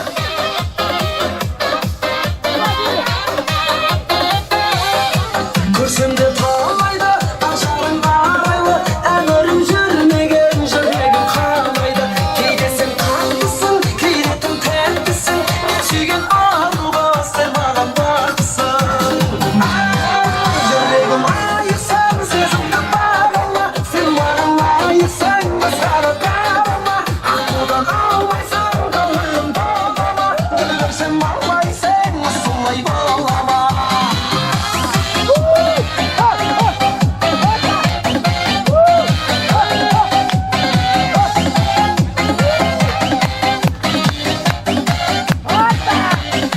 Айнеккен жолдас бар, қолыммен анда сағындыр өзім, көктен құрақ еткендей ақ нұр жүзім. Кезіп көрдім қоңырау кеш қоңырда, қоңыр кезде қоңыраттың бір қызар. Кетем деп алдайсың, жетем деп қалдайсың, сүйем десең де нанбайсың, ей қоңырат қыз қандайсың. Кетем деп алдайсың, жетем деп алмайсың, сүйем десең де нанбайсың, ей қоңырат қыз қандайсың.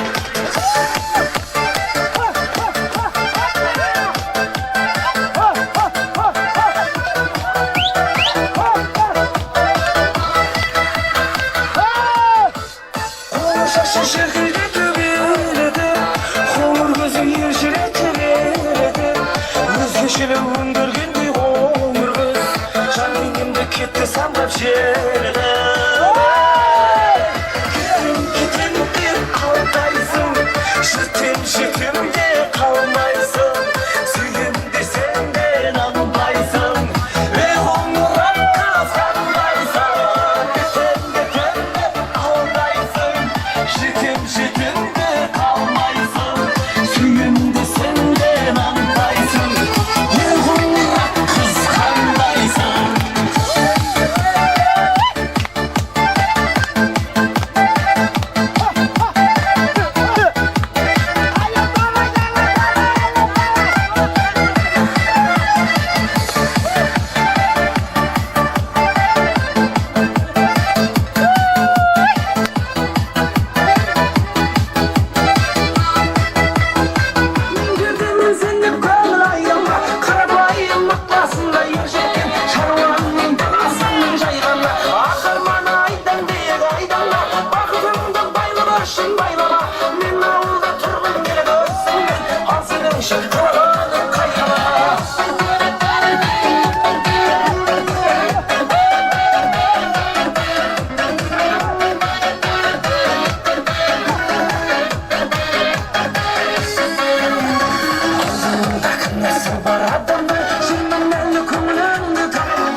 бармағыменен балды басқандай жеңгелеріміз жайсан күлімдеп отыр көктемгі бар гүл қаузын ашқандай замандас достарымыз бүгін таңменен таласқан тарғыл аспандай қарындастарымда құлпырып кетті ау қанаты ала қарлығаштардай әнімізден ұласқандай сәніміз сәнге басқандай ендеше тойың алтаяға болсын жазылған мәңгі дастандай жамағаттың жақсы тілегі жамағатқа қойылатын адыраспандай болсын той құтты болсын деп бір шапалақ қаттырақ ұрып қоя қартақтайды.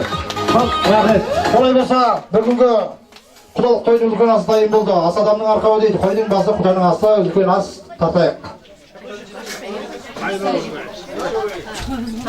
Алдымызға аспен бірге бас келді.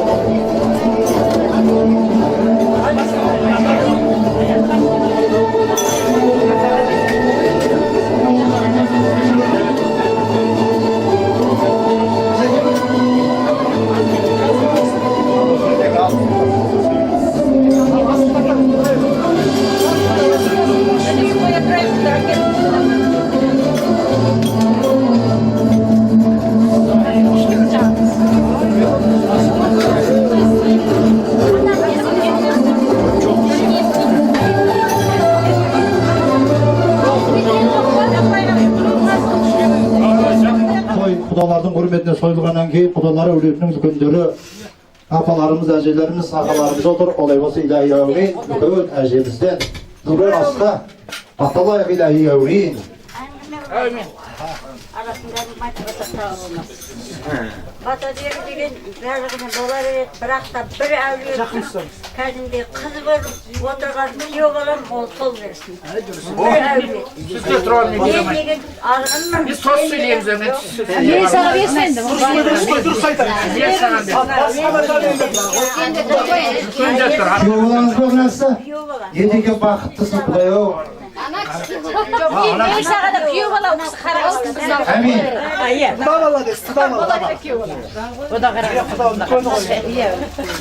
Әпкем биге бағам. Қарақсыз көткен ол. Allah'ın yolunu basarsın. Kızır babam bozdarsın. Her vakta жаманчылық болмасын, жақсылық болып. Осы екі баланың ұстасқан қолдары мәңгілік болып, бағана айтып жатқан көпшіліктің тілеуінің бәрі қабыл болып, Алланың құлағына шалынсын.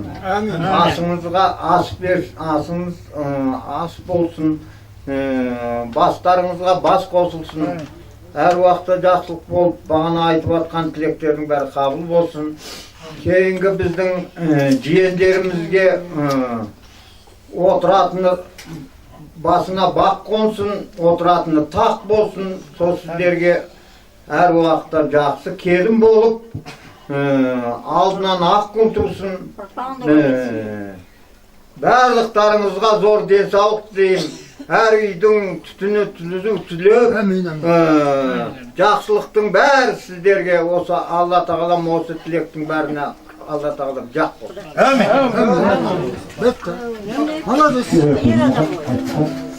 Жақсы адамдар дейді естіген көрген адамдар. Қарабастары бағалы болған, арғымағаттары тағалы болған. Бір сөзбен айтқанда, қолы жағадан, аузы тоғадан түспейтін, Құдайдан қорқып пендеден ұялып қадам басады, сондай тек дәулетке құда болып жатқан екенсіздер. Қадірменді ағайындар. Екі әулетте атағынан атыр көтін өте керемет тек дәулет. Сондықтан да бүгінгі дүбірлі тойдарыңыз баршаларыңызға жұмыста қайырлы болсын дейік. Және бірінші үстелде қазақтың салты бойынша төсқақтар деген рәсімді тарттық. Мынау үлкен еттен үстінде дайын болса құйрық бауыр рәсімінде кешіктірмей тартайық, иә? Құда дегізіп, құйрық бауыр жегізіп жүргенге не жетсін? Қазақтың салт дәстүрі бойынша құйрық бауыр деген рәсімді өлеңдетіп, көлемдетіп, құдаша қыздарыңыз бен келіндеріңіз алып шығады. Ал, қабылдаңыздар.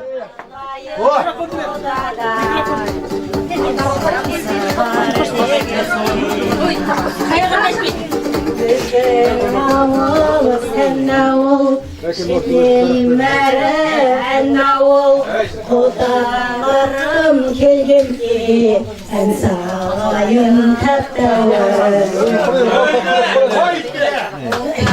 Kuda degizgen, kuyruk bavur jegizgen, aynalayım astıdan, kudası var degizgen. Bizim kuda bas bulsa da jas kuda, aynalayım baladan, kudası var degizgen.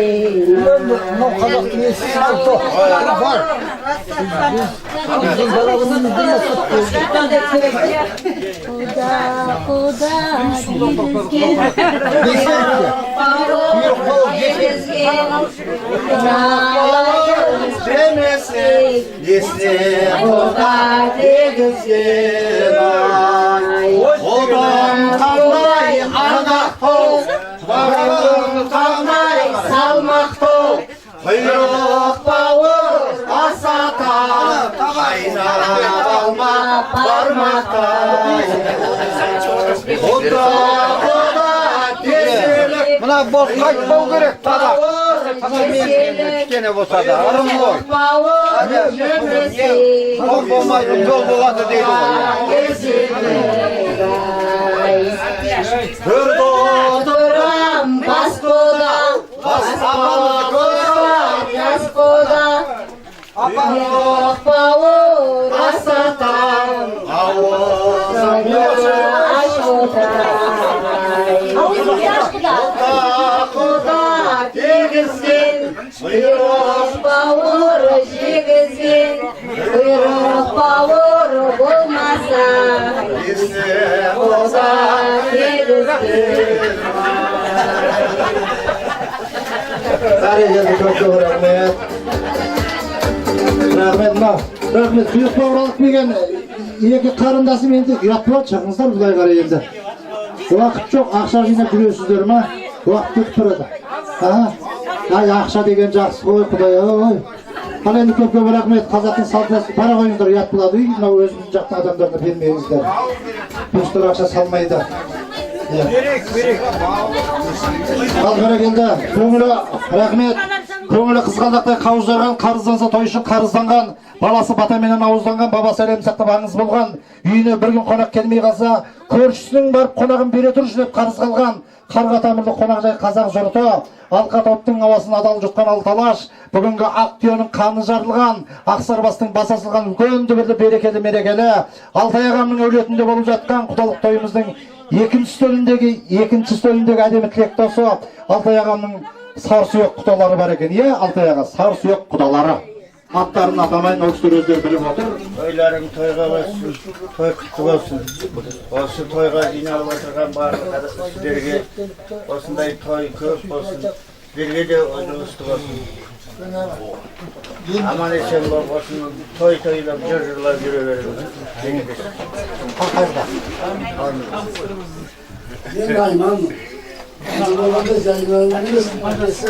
Найман болсын құдасың. Әкесі Қазес, сіздердің үлкен құдаларыңыз. Сол туған бажасының.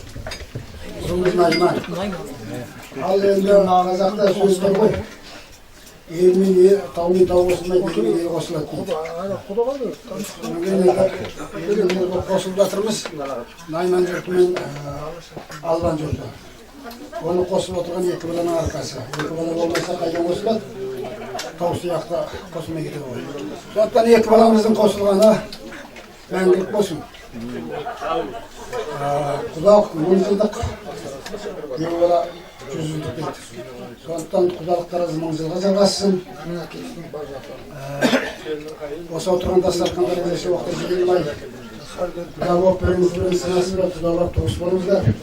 Тілектіміз. Енді балалардың шаңырағы биік болып, көздің үшіп, іші толған мал жанға толсын да, сырты малға толсын. Еш жамандық болмасын, Алла тағала осы аталарының берген жолын балаларға берсін. Құдалық 1000 жыл еш уақытта бермесін. Рахмет. Әмин, рахмет. Жаңа нағашылар деп жатырмыз уақытқа байланысты Айтмұханның нағашылары сөйледі ғой. Міне жерде сонау Астанадан, Қостанайдан, Есілден кеп отырған менің нағашым Әлкей ағамыз сөйлесін.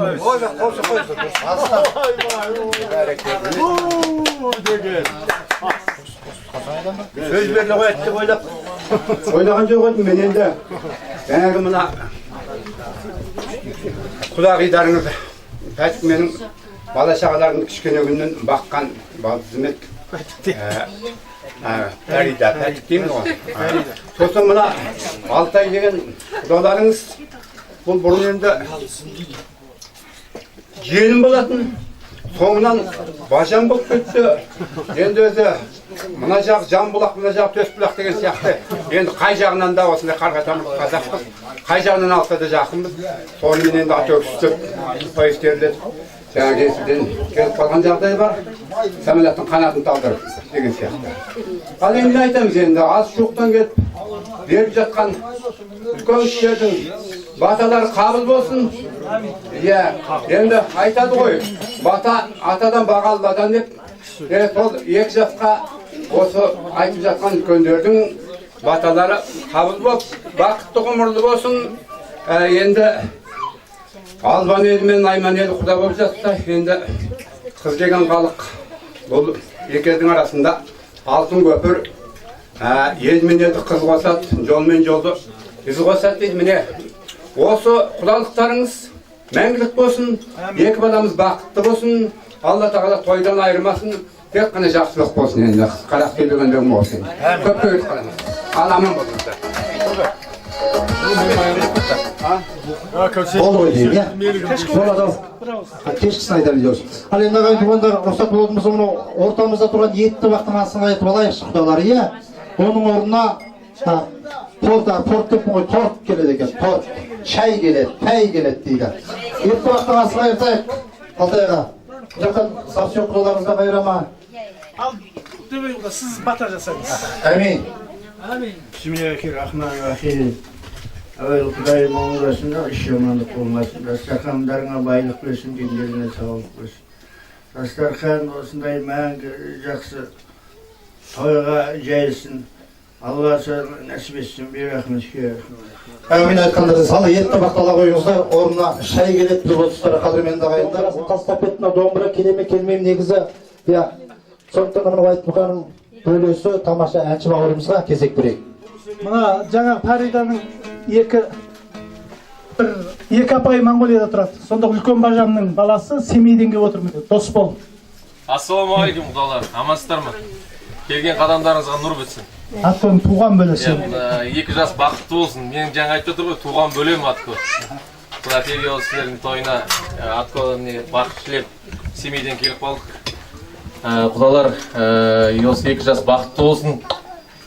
Сіздерге де жаңағы тек қана той болсын осындай. Мен енді сол Семейден келгендіктен енді жаңа айтып жатыр. Бос келмей бір әнін шырқап берді. Мен өзім таңертең машинамен келдім, кішкене шаршап тұрмын. Енді онша шықпай қалып жатса айып етпеңіздер. Қара өлеңмен салайық, бірге салып отырыңыздар.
Керемет. Жігітке жетен өбірші. Онда келесі әндерің керей қазақтарымен құда болып жатсыздар ғой. Енді сол керейдің қазақтарынан шыққан бір әнді орындап беруге рұқсат етіңіздер.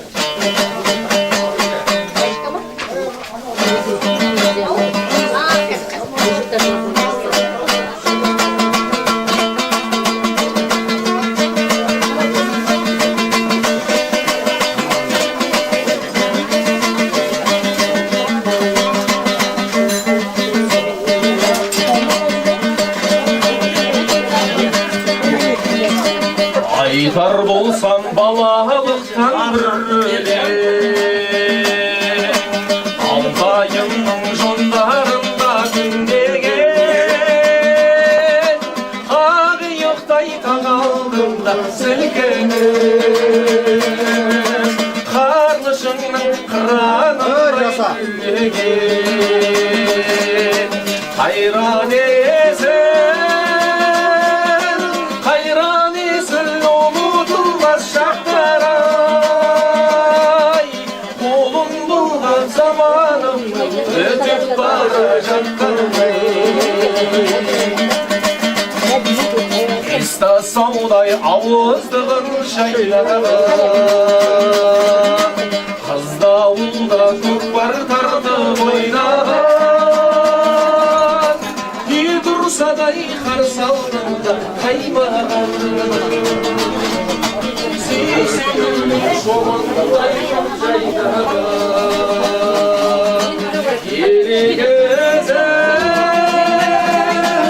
елегізіп өткен сол бір шақтар елеңдетіп заманым өтіп бара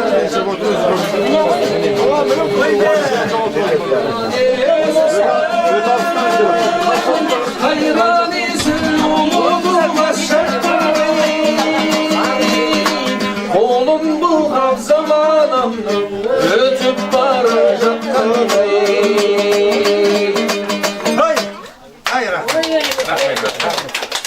Көп рахмет, Алланың нұры жаусын. Көп рахмет, мінекей. Қуанышын бөлсең көбейет, қайғысын бөлсең азайет деп, қуанышын бөлсіп бір-екі ауыз ән салып жатқан бауырымыз рахмет дейік. Ал енді шайдың дастарханы ғой. Шай келгенше кішкене сабыр ете тұрыңыздар. Мынау дастарханның үстіндегі тағамдардың бәрінен алыңыздар, бәрінен. Осы тағамды сіздер үшін дайындады. Олай болса, төбедегі діні хақ ислам ері аттан қазаны оттан түспеген қазақ деген керемет халықтың ұрпағымыз ғой. Құдалар келіп жетті әулетіме арайда батқан таңның сәулетіне, тойыңыз той қыласын деп айтайықшы бүгінгі Алтайдай ағамның әулетіне. Аллахтың құлы, адамның ұлы, дастарханы баталы, шаңырақ аталы, алтын асықтай ағайын, өмір мәнін думандап пайымдаған осы дастарханды Фарида құдағиларыңыз бір ай бұрын дайындаған. Даладай кең дастархан жайылмаса құдалар келмей қояр еді уайымдаған. Ұлттар мен ұлыстар қаптаса да өз қазақ салтынан таймаған, тойын тойлаған жердің жәннаты, текелі қаласын жайлаған, бұрынғы мамыражай қалпынан таймаған. Ардақты ағайындар. Олай болса менің Алтай аға менің өзі ұстазым. Менің жанымда жүрді. Бұл кісі той түсіреді. Бұл кісі өнер көп, сурет салады, өлең айтады. Иә Алтай аға. Ақын. Бұл кісінің бір 2030 деген өлеңі бар. Шамам келсе, ұмытып қалмасам сол өлеңін оқып бірінші, иә? Өтсек биламан қыстан, құтыламыз дағдарыстан, болжамдарды мен айтайын, дай болады түбінде Қазақстан. Жерімізде мол алтын табылады, кредиттер өз-өзінен жабылады, жолаушылар ұшақпен әр облысқа саяхаттап қыдырып сабылады. Ауылда мың қырылған қой болады, қазақтардың ғана үйінде күнде думан осындай той болады. Зейнеткерлердің алатыны 500 бакс болады, қыдыратындары тек қана Европа мен ақш болады. Дәрігер мұғалімдерге 5 миллионнан айлық болады, $1000 әбет жетін, бір түстік қана шайлық болады.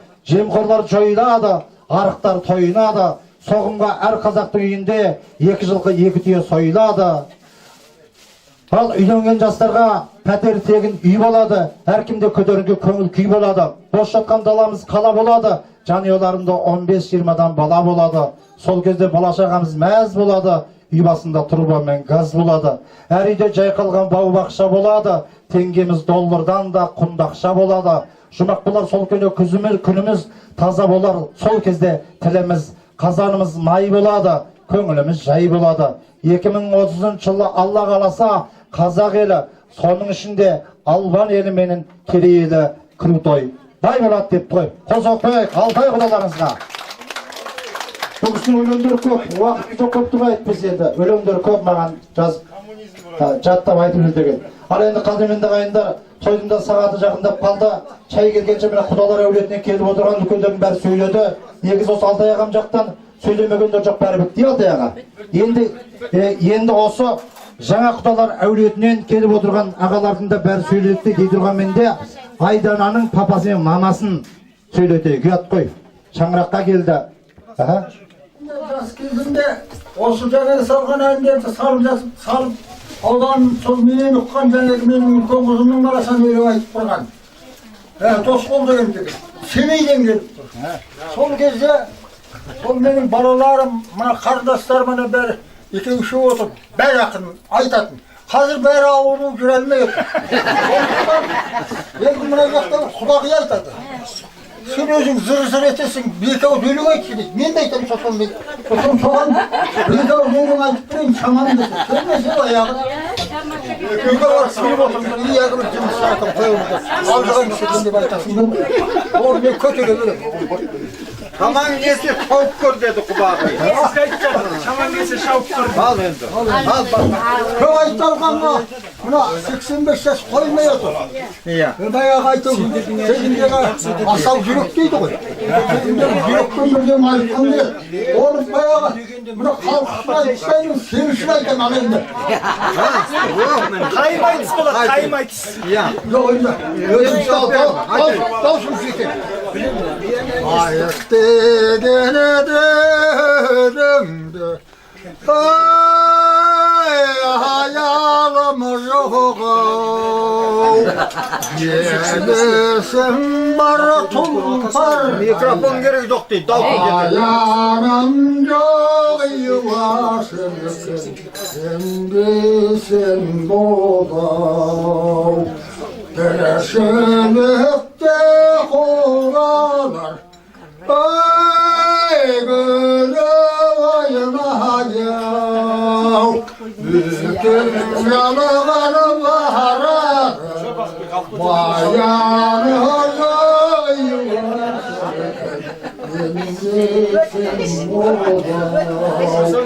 еміне бардым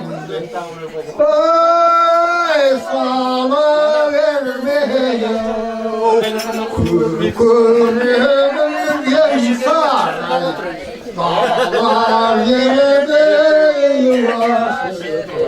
сен оғау жас кезімде ән салсам тоқталмаушы ай жумасайын вәйдалған қара дердей енді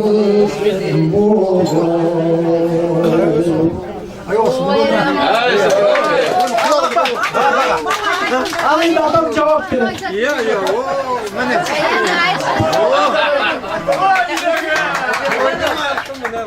Енді мен ақын емеспін.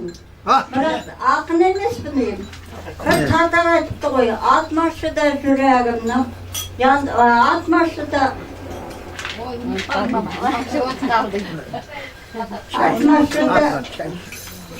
яндырмашы жүрегімнің, 60-да наганымның, яндырмашы жүрегімнің даусынан деп. Сен даусынан қорқай деп, маманымды үйме кетіп барайын.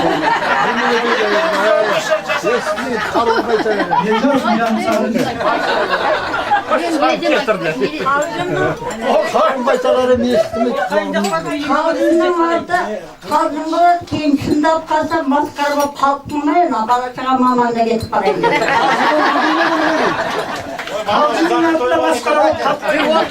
Бүгін сізін мен бір алып Шауқтым жақпады ғой. Ой, молодец. Алтайдың арзағынан келген. Қимайдың және кеттің жаты яғы қалдым ау қарағым ай қапияда шіркін мүп-мүдір жанарың ай жазира заманың ай қалдым ау қарағым ай қарағым ай қасына бара алмадым желдің бе жан арманым еріксіз қалқам саған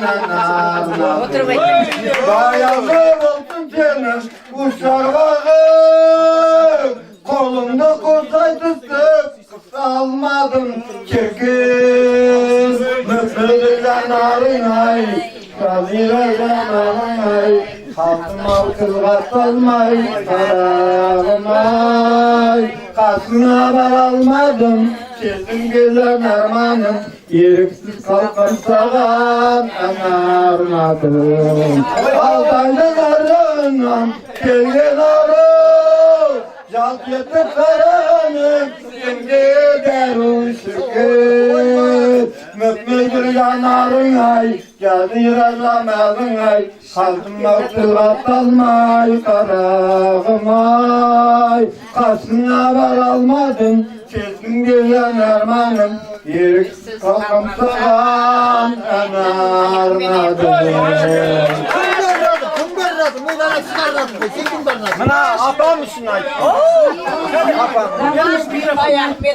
Бірақ та алыстата десем жақындатып жатсың ғой қайта өлеңін. Koy anam türü болып ketті. Екі жас арманды орындадыңыз. Сені кешемде. Бәрекелді, көп рахмет. Бәрекелді, мынау ыстық шайдан ішіп отырыңыздар. Мынау тойды ұмытып кетпейік, той болады қазір, иә? Сондықтан енді тілегімізді қысқартайық мынау.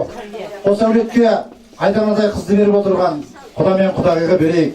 Міне, Алтай ағамның шаңырағына бірінші қадам басып келіп отыр. Айданадай қызды қанатқа қақтырмай, тұмсықтыға шоқтырмай, басынан құс ұшырмай, табанына тікен кіргізбей, бүкілеп өсірген ақ құсы осы Алтай ағамның шаңырағына бақ құсы болып орнасыншы.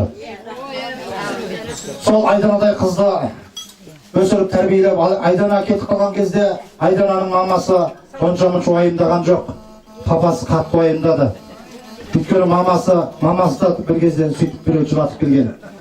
Қыз бала негіз папасына жақын болады білесіздер, иә? Қыз әкеге өте жақын болады. Солай ғой, мұхит құда. Иә. Айдана кеткен айдананың тұрмысқа шыққанына бұл кісі уайымдаған жоқ. Қандай елге барды, қандай жерге барды, тағдыры не болады деп уайымдады. Сосын құдасын көрді, жүрек орнына түсті. Әрине, қыз деген әкеге өте жақын болады. Мен осы айдананың атынан папасының құрметіне бір өлең оқып бір айтып ұмытып қоймасам. Қызым менің ашылған бағымды құтқарағым, имандарға жүк қылып берсем ғана қияметтен өзімді құтқарамын. Қызым менің махаббат қызыл өрт бұл, қиып түсер қылыштай жүзі өткір. Пайғамбардай сыйлаймын мен күйеу балама, ал сен оған дәл солай қызым ет бұл. Қызым менің барған жерің бала емес шәрбәт жер, әке көрген топ жер дейді. Ұмытып қалғанымдай Құдай-ай. Иә. Қызым менің ертең кең өрісім, жазғанна тағдырдың көнемісің. Қанша жерден қызындай көрінгенменен сен әуелі келінсің енең үшін. Қызым менің өмірлік серігі бол адалуға, жету үшін бақытқа сәл адымда. Саған жұмақ еріңнің қабағында, оған жұмақ анасының табанында. Барған жерің бала емес шәрбет жер, ана көрген істігер тондап жер. Күндіз түні енеңнің көңілін тап, жәннәтіңнің себебі жәннәт сол дейді. Қосып қояйық па? Осындай әдемі қызды тәрбиелеп өсіріп, бірінші Аллаға, екінші осы құдасына сеніп тапсырған мұхит құда менен Құдағиға да бір қосып қойыңыздар. Қыз папасына жақын өсек дейді. Иә, қыз берген өте ауыр тиеді әкеге. Менің өзім екі қыз бердім мұқа. Садикке бердім, Садикке. Садикке барда жылайды, қосылсады. Оның қасында сіз бар ғой, иә, танымайтын елге беріп жатсыз ғой. Сондықтан да мына үлкен рулы елге келгеннен кейін, керей деген елге келгеннен кейін бір ауыз тілек Құда мен Құдағидан болсын. Қосақ қойыңыздар, қосақ қошаметті қойыңыздар. Құрметті қауым, құдалар, құдалық қой жасап отырсыздар. Көзінің жас тоқтап кетіріп бай. Сіздерге әрине қызғатты өтсір. Оңай емес әрине. Салы билеп тұрған халқымыз жоқ, қазақ. Бергеніңіз қиын екен кішкене. Қуанып алғанбыз, күліп қалғанбыз.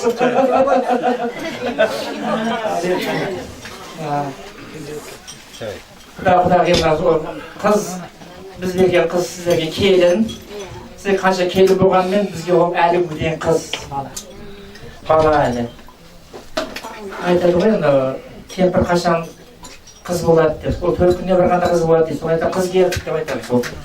Айтады, біреудің келіні келді деп айтпаймыз ғой дейді. Сол сияқты сіздердің келіндеріңіз. Қазір оған енді қалыптаса бастады, кішкене уақыт өткен сайын ондай адам үйренеді екен бір жағынан. Енді Айтмұхан екеуі бақытты болсын.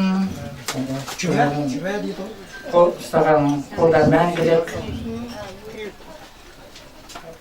Күйеу жылдық дейді ғой, құдалық 1000 жылдығымыз болсын. Әр уақытта сіз таусылмай осылай ойын тойда, құдалықтарда басымызды қоса берейік. Әр уақытта Алла Тағала бәрімізге жақсылыққа бас қосуға лайым етсін. Бәрімізге семьямызға бақыт, табыс, әр уақыт осылай тойда басымыз жазуға нәсіп етсін. Денсаулық болсын.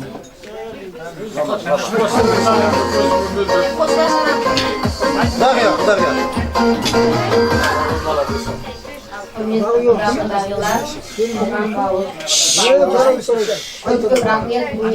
көрсетіп жатсыздар. Бүгінгі тойларыңыз құтты болсын, ұзағынан болсын, осы әулеті тек қана той думан ғана болсын. Мен не айтам, бағана бері көп тілектер айтылып жатыр, соның бәрі Алланың ұзағынан дамысын, балалар бақытты болсын, дастархан тек қана тойға ғана жайылсын. Енді көп сөйлемей-ақ қояйын. Абды жолдасын көп бәрін айтып қояйын. Рахмет. Жанында Құдағиға қосып қойыңыздаршы. Рахмет. Ең бастысы осы екі баламыз сіздер сыйласын. Әке шешесін сыйласын. Сыйламаса әке шешеңді ұрғызар Құдай шекең дейді. 9 ай 10 күн көтерген, мұздай бесік таянған, жыласа шошып оянған, қарындар ашып қалдау деп алдарына тамақ үйдірген, 62 тамырын әу баста Құдайым өзі үйдірген. Етегіне сидірмей, жерге қоймай етегіне сидірген, жастайынан бері мектепке танытып қола білдірген, асқар таудай ата-анадан басқа салт жоқ ешбір шектескен, ұл-қыздар үшін от кешкен, қол алысып құда дос болып, құйрық бауыр жаңа ғана етческен, берекелі күнде беттескен, 1000 жылдық құда болып серттескен, әдемі тілек айтқан құдаларға тағы бір шапалақ болсын артақтан айтар. Енді қайшы отырыңыздар. Алтай ағамның құдаларыңыздың кластасы Кенжебек деген ағамыз бар. Бір ән салып берсін. Домбыраның күмбірлеген дауысыменен екі шектің бірін татты, бірін сәлпен тембіра, нағыз қазақ, қазақ емес нағыз қазақ домбыра дейді. Алтай құдаларымыздың досы Кенжебек ағамыз бір ән салып берсін.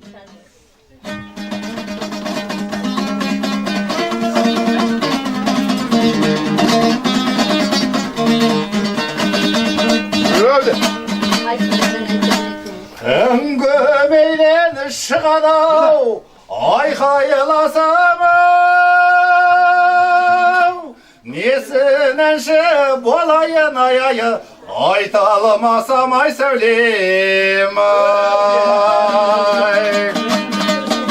Үлкен дотыр бұл жерде, кіші дотыр-ау, жетер деймен көңілдерін ай-айы, қайтармасам ай сәулем-ай. Жаңбыр жауар себелеп, Үлге қонар көбелек, аман болса қос құлының аяйы, артық байлық не керек? Сырымбеттің ауылым белемес баяу, тілмен жақтың қар өлең аяйы, желемес пе ой сәулем-ай.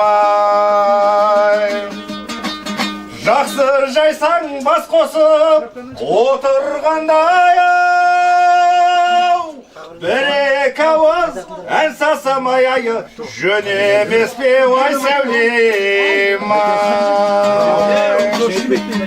Жаңбыр жауар себелеп, үлге қонар көбелек, 1000 жылдық болса құдалығың ай-айы, басқа бақыт не керек?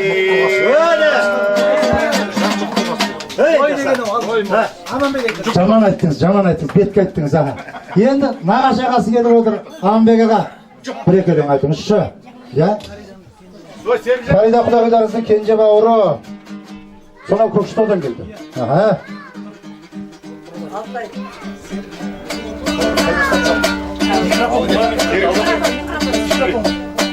Qaranар жүк көтермес кеткен соң кең жайлау құлазидай ел кеткен соң ай жолыққанша аман бола алғанша бір көскен кішкене тайдан құрбым едің ойнаймын енді айкынмен сен кеткен соң ай жолыққанша аман боп алғанша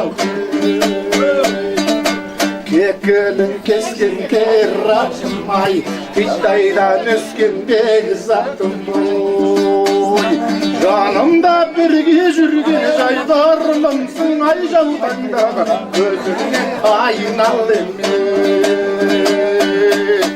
деп бір қайып қояйық. Ой, шіркін-ай. Болсын десем, жаттап қалама. Енді біреу. Жұп болсын.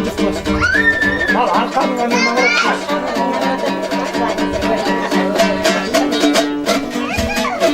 Саматтау бұл жұмыс. Саматтау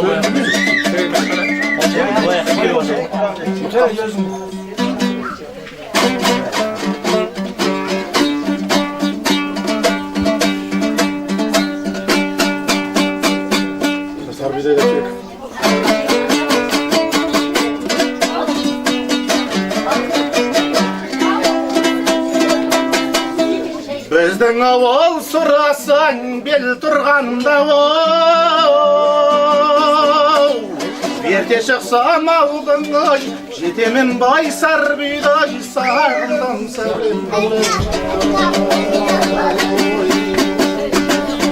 қайда жүрсең жақсының жанындамын іздеген мен жаман ғой табылмай мен сарбидай сағындым сәулем бесіктің алдай талғайың басында тұрмау жаздайым қалқата ескі-ау түскендей сағынып тұмдау сарбидайыңдай сылдым айналайын қарағын қал жақсымай сала бермай көзіңді-ау бәр жақсы ай сарбидай сағындым сәулем даусыңды сала берсең көзіңді-ай бәр жақсыға бәрі жақсы ай көрінер алғашқы дау сарбидай сағындым сәулем даусыңды есектің алдау талғайың басында тұрмай жаздайым қалқата ескі-ау түскеннен сағынып соңдау сарбидайың ай салған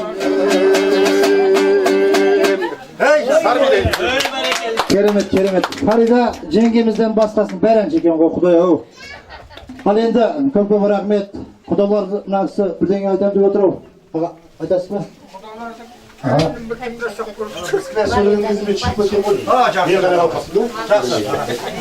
Енді жастарға тілеп жатсыздар. Бір әңгіме айтып кетейік анекдот сияқты. Бір екі құдағи келіп дейді. Кездесіп сонымен мынау екі жас қалай бақытты боламыз. Не істесек бақытты болады деп. Анадан барып сұрапты білмейді, мынадан барып сұрапты, сонымен имамға барған ғой. Имамға барғаннан кейін имам айтады дейді. Дәу семіз қой әкелді, құйрықты қойды. Құйрықты қойды әкелген екен. Не істейміз десе, сойыңдар, етін алады, жетін жесірліге таратыңдар да құйрығын алып қалыңдар деп. Соны болған істеп, енді не істейміз, ана құйрықты қойдың құйрығын енді иықтарымен қысып отырыңдар деп. Екеуі қысып отыр дейді, 1 сағат отыр, 2 сағат отыр, өйстіп отырамыз ба қойдың құйрығын қысып келсе, өмір бақи қысып отырсаңдар, 2 жас бақытты болады деп ойлады. Сол сияқты мына екі құдағи, сендерден енді барлығы мына 2 жастың несі. Сендер пықи-шықи әңгімеге араласпайтын болсаңдар, 2 жас бақытты болады деп ойлаймын. Аман болыңыздар. Мен де өзім Талдықорғанда күйеу болғым, Қызылағаштан қайын жүрдім. Мен бастағам осы Наймандардан ауылды. Мен бастағанда мамам бірге барған алдына. Кешірім сұрап сол кезде. Дұрыс. Қазір міне 10 рет келіп отырсыз бе Талдықорғанға? Кешірім сұрап. Соның өтеуін қайтып. Ал аман болыңыздар, тойда келсейік.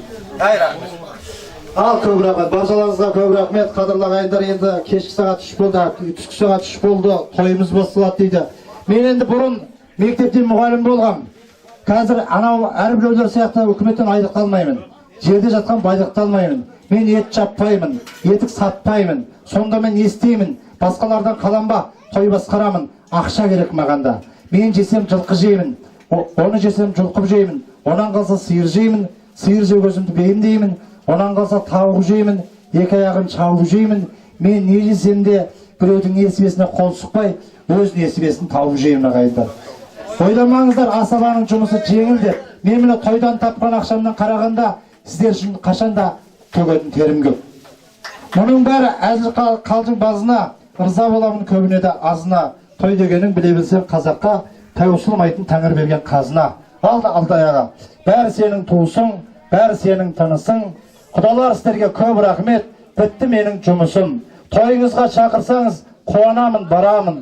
Қымбат шығар демеңіздер, 5-1000 теңге аламын. Ептеуіңізге де болады, септеуіңізге де болады. Кетем дегенше, кетпеуіңізге де болады. Заказ беріп қайтадан отырып, ет жеуіңізге де болады депті. Ал енді қадірменді ағайын жақсылар, Алтай ағамның әулетіндегі тойдың басы құтылық той осыменен тәмам болсын ағайындар. Нағыз тойдың көкесі, анау Текелі қаласының төрінде, керемет мейрамхананың төрінде, Алла қаласа жалғасын таба жатар. Тек қана тойдан тойға, басымыз аман, деніміз сау, жүруді Алла сізбемізге нәсіп етсін. Ал енді дастархан асын қайыртайық. Төрде тұрған құдалар жақтан, әкелерімізден, ағаларымыздан, үлкен дастарханымыздың асын қайыртайық. Ойын десең міне бата, қолдасын қыдыр ата, белдеуіңнен ақ кетпесін, табағыңнан бас кетпесін.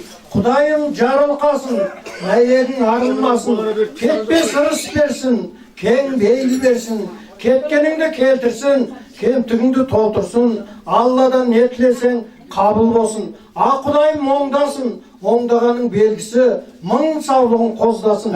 80 керін көталап, 8 керін қондансын, бақыт берсін басыңа, қызыр кесін қасыңа, дастарханың мол болып, денсаулығың зор болып, дұшпаның келіп құл болып, үйлерің толған ұл болсын. Ай, бәрекелді, не деген бата.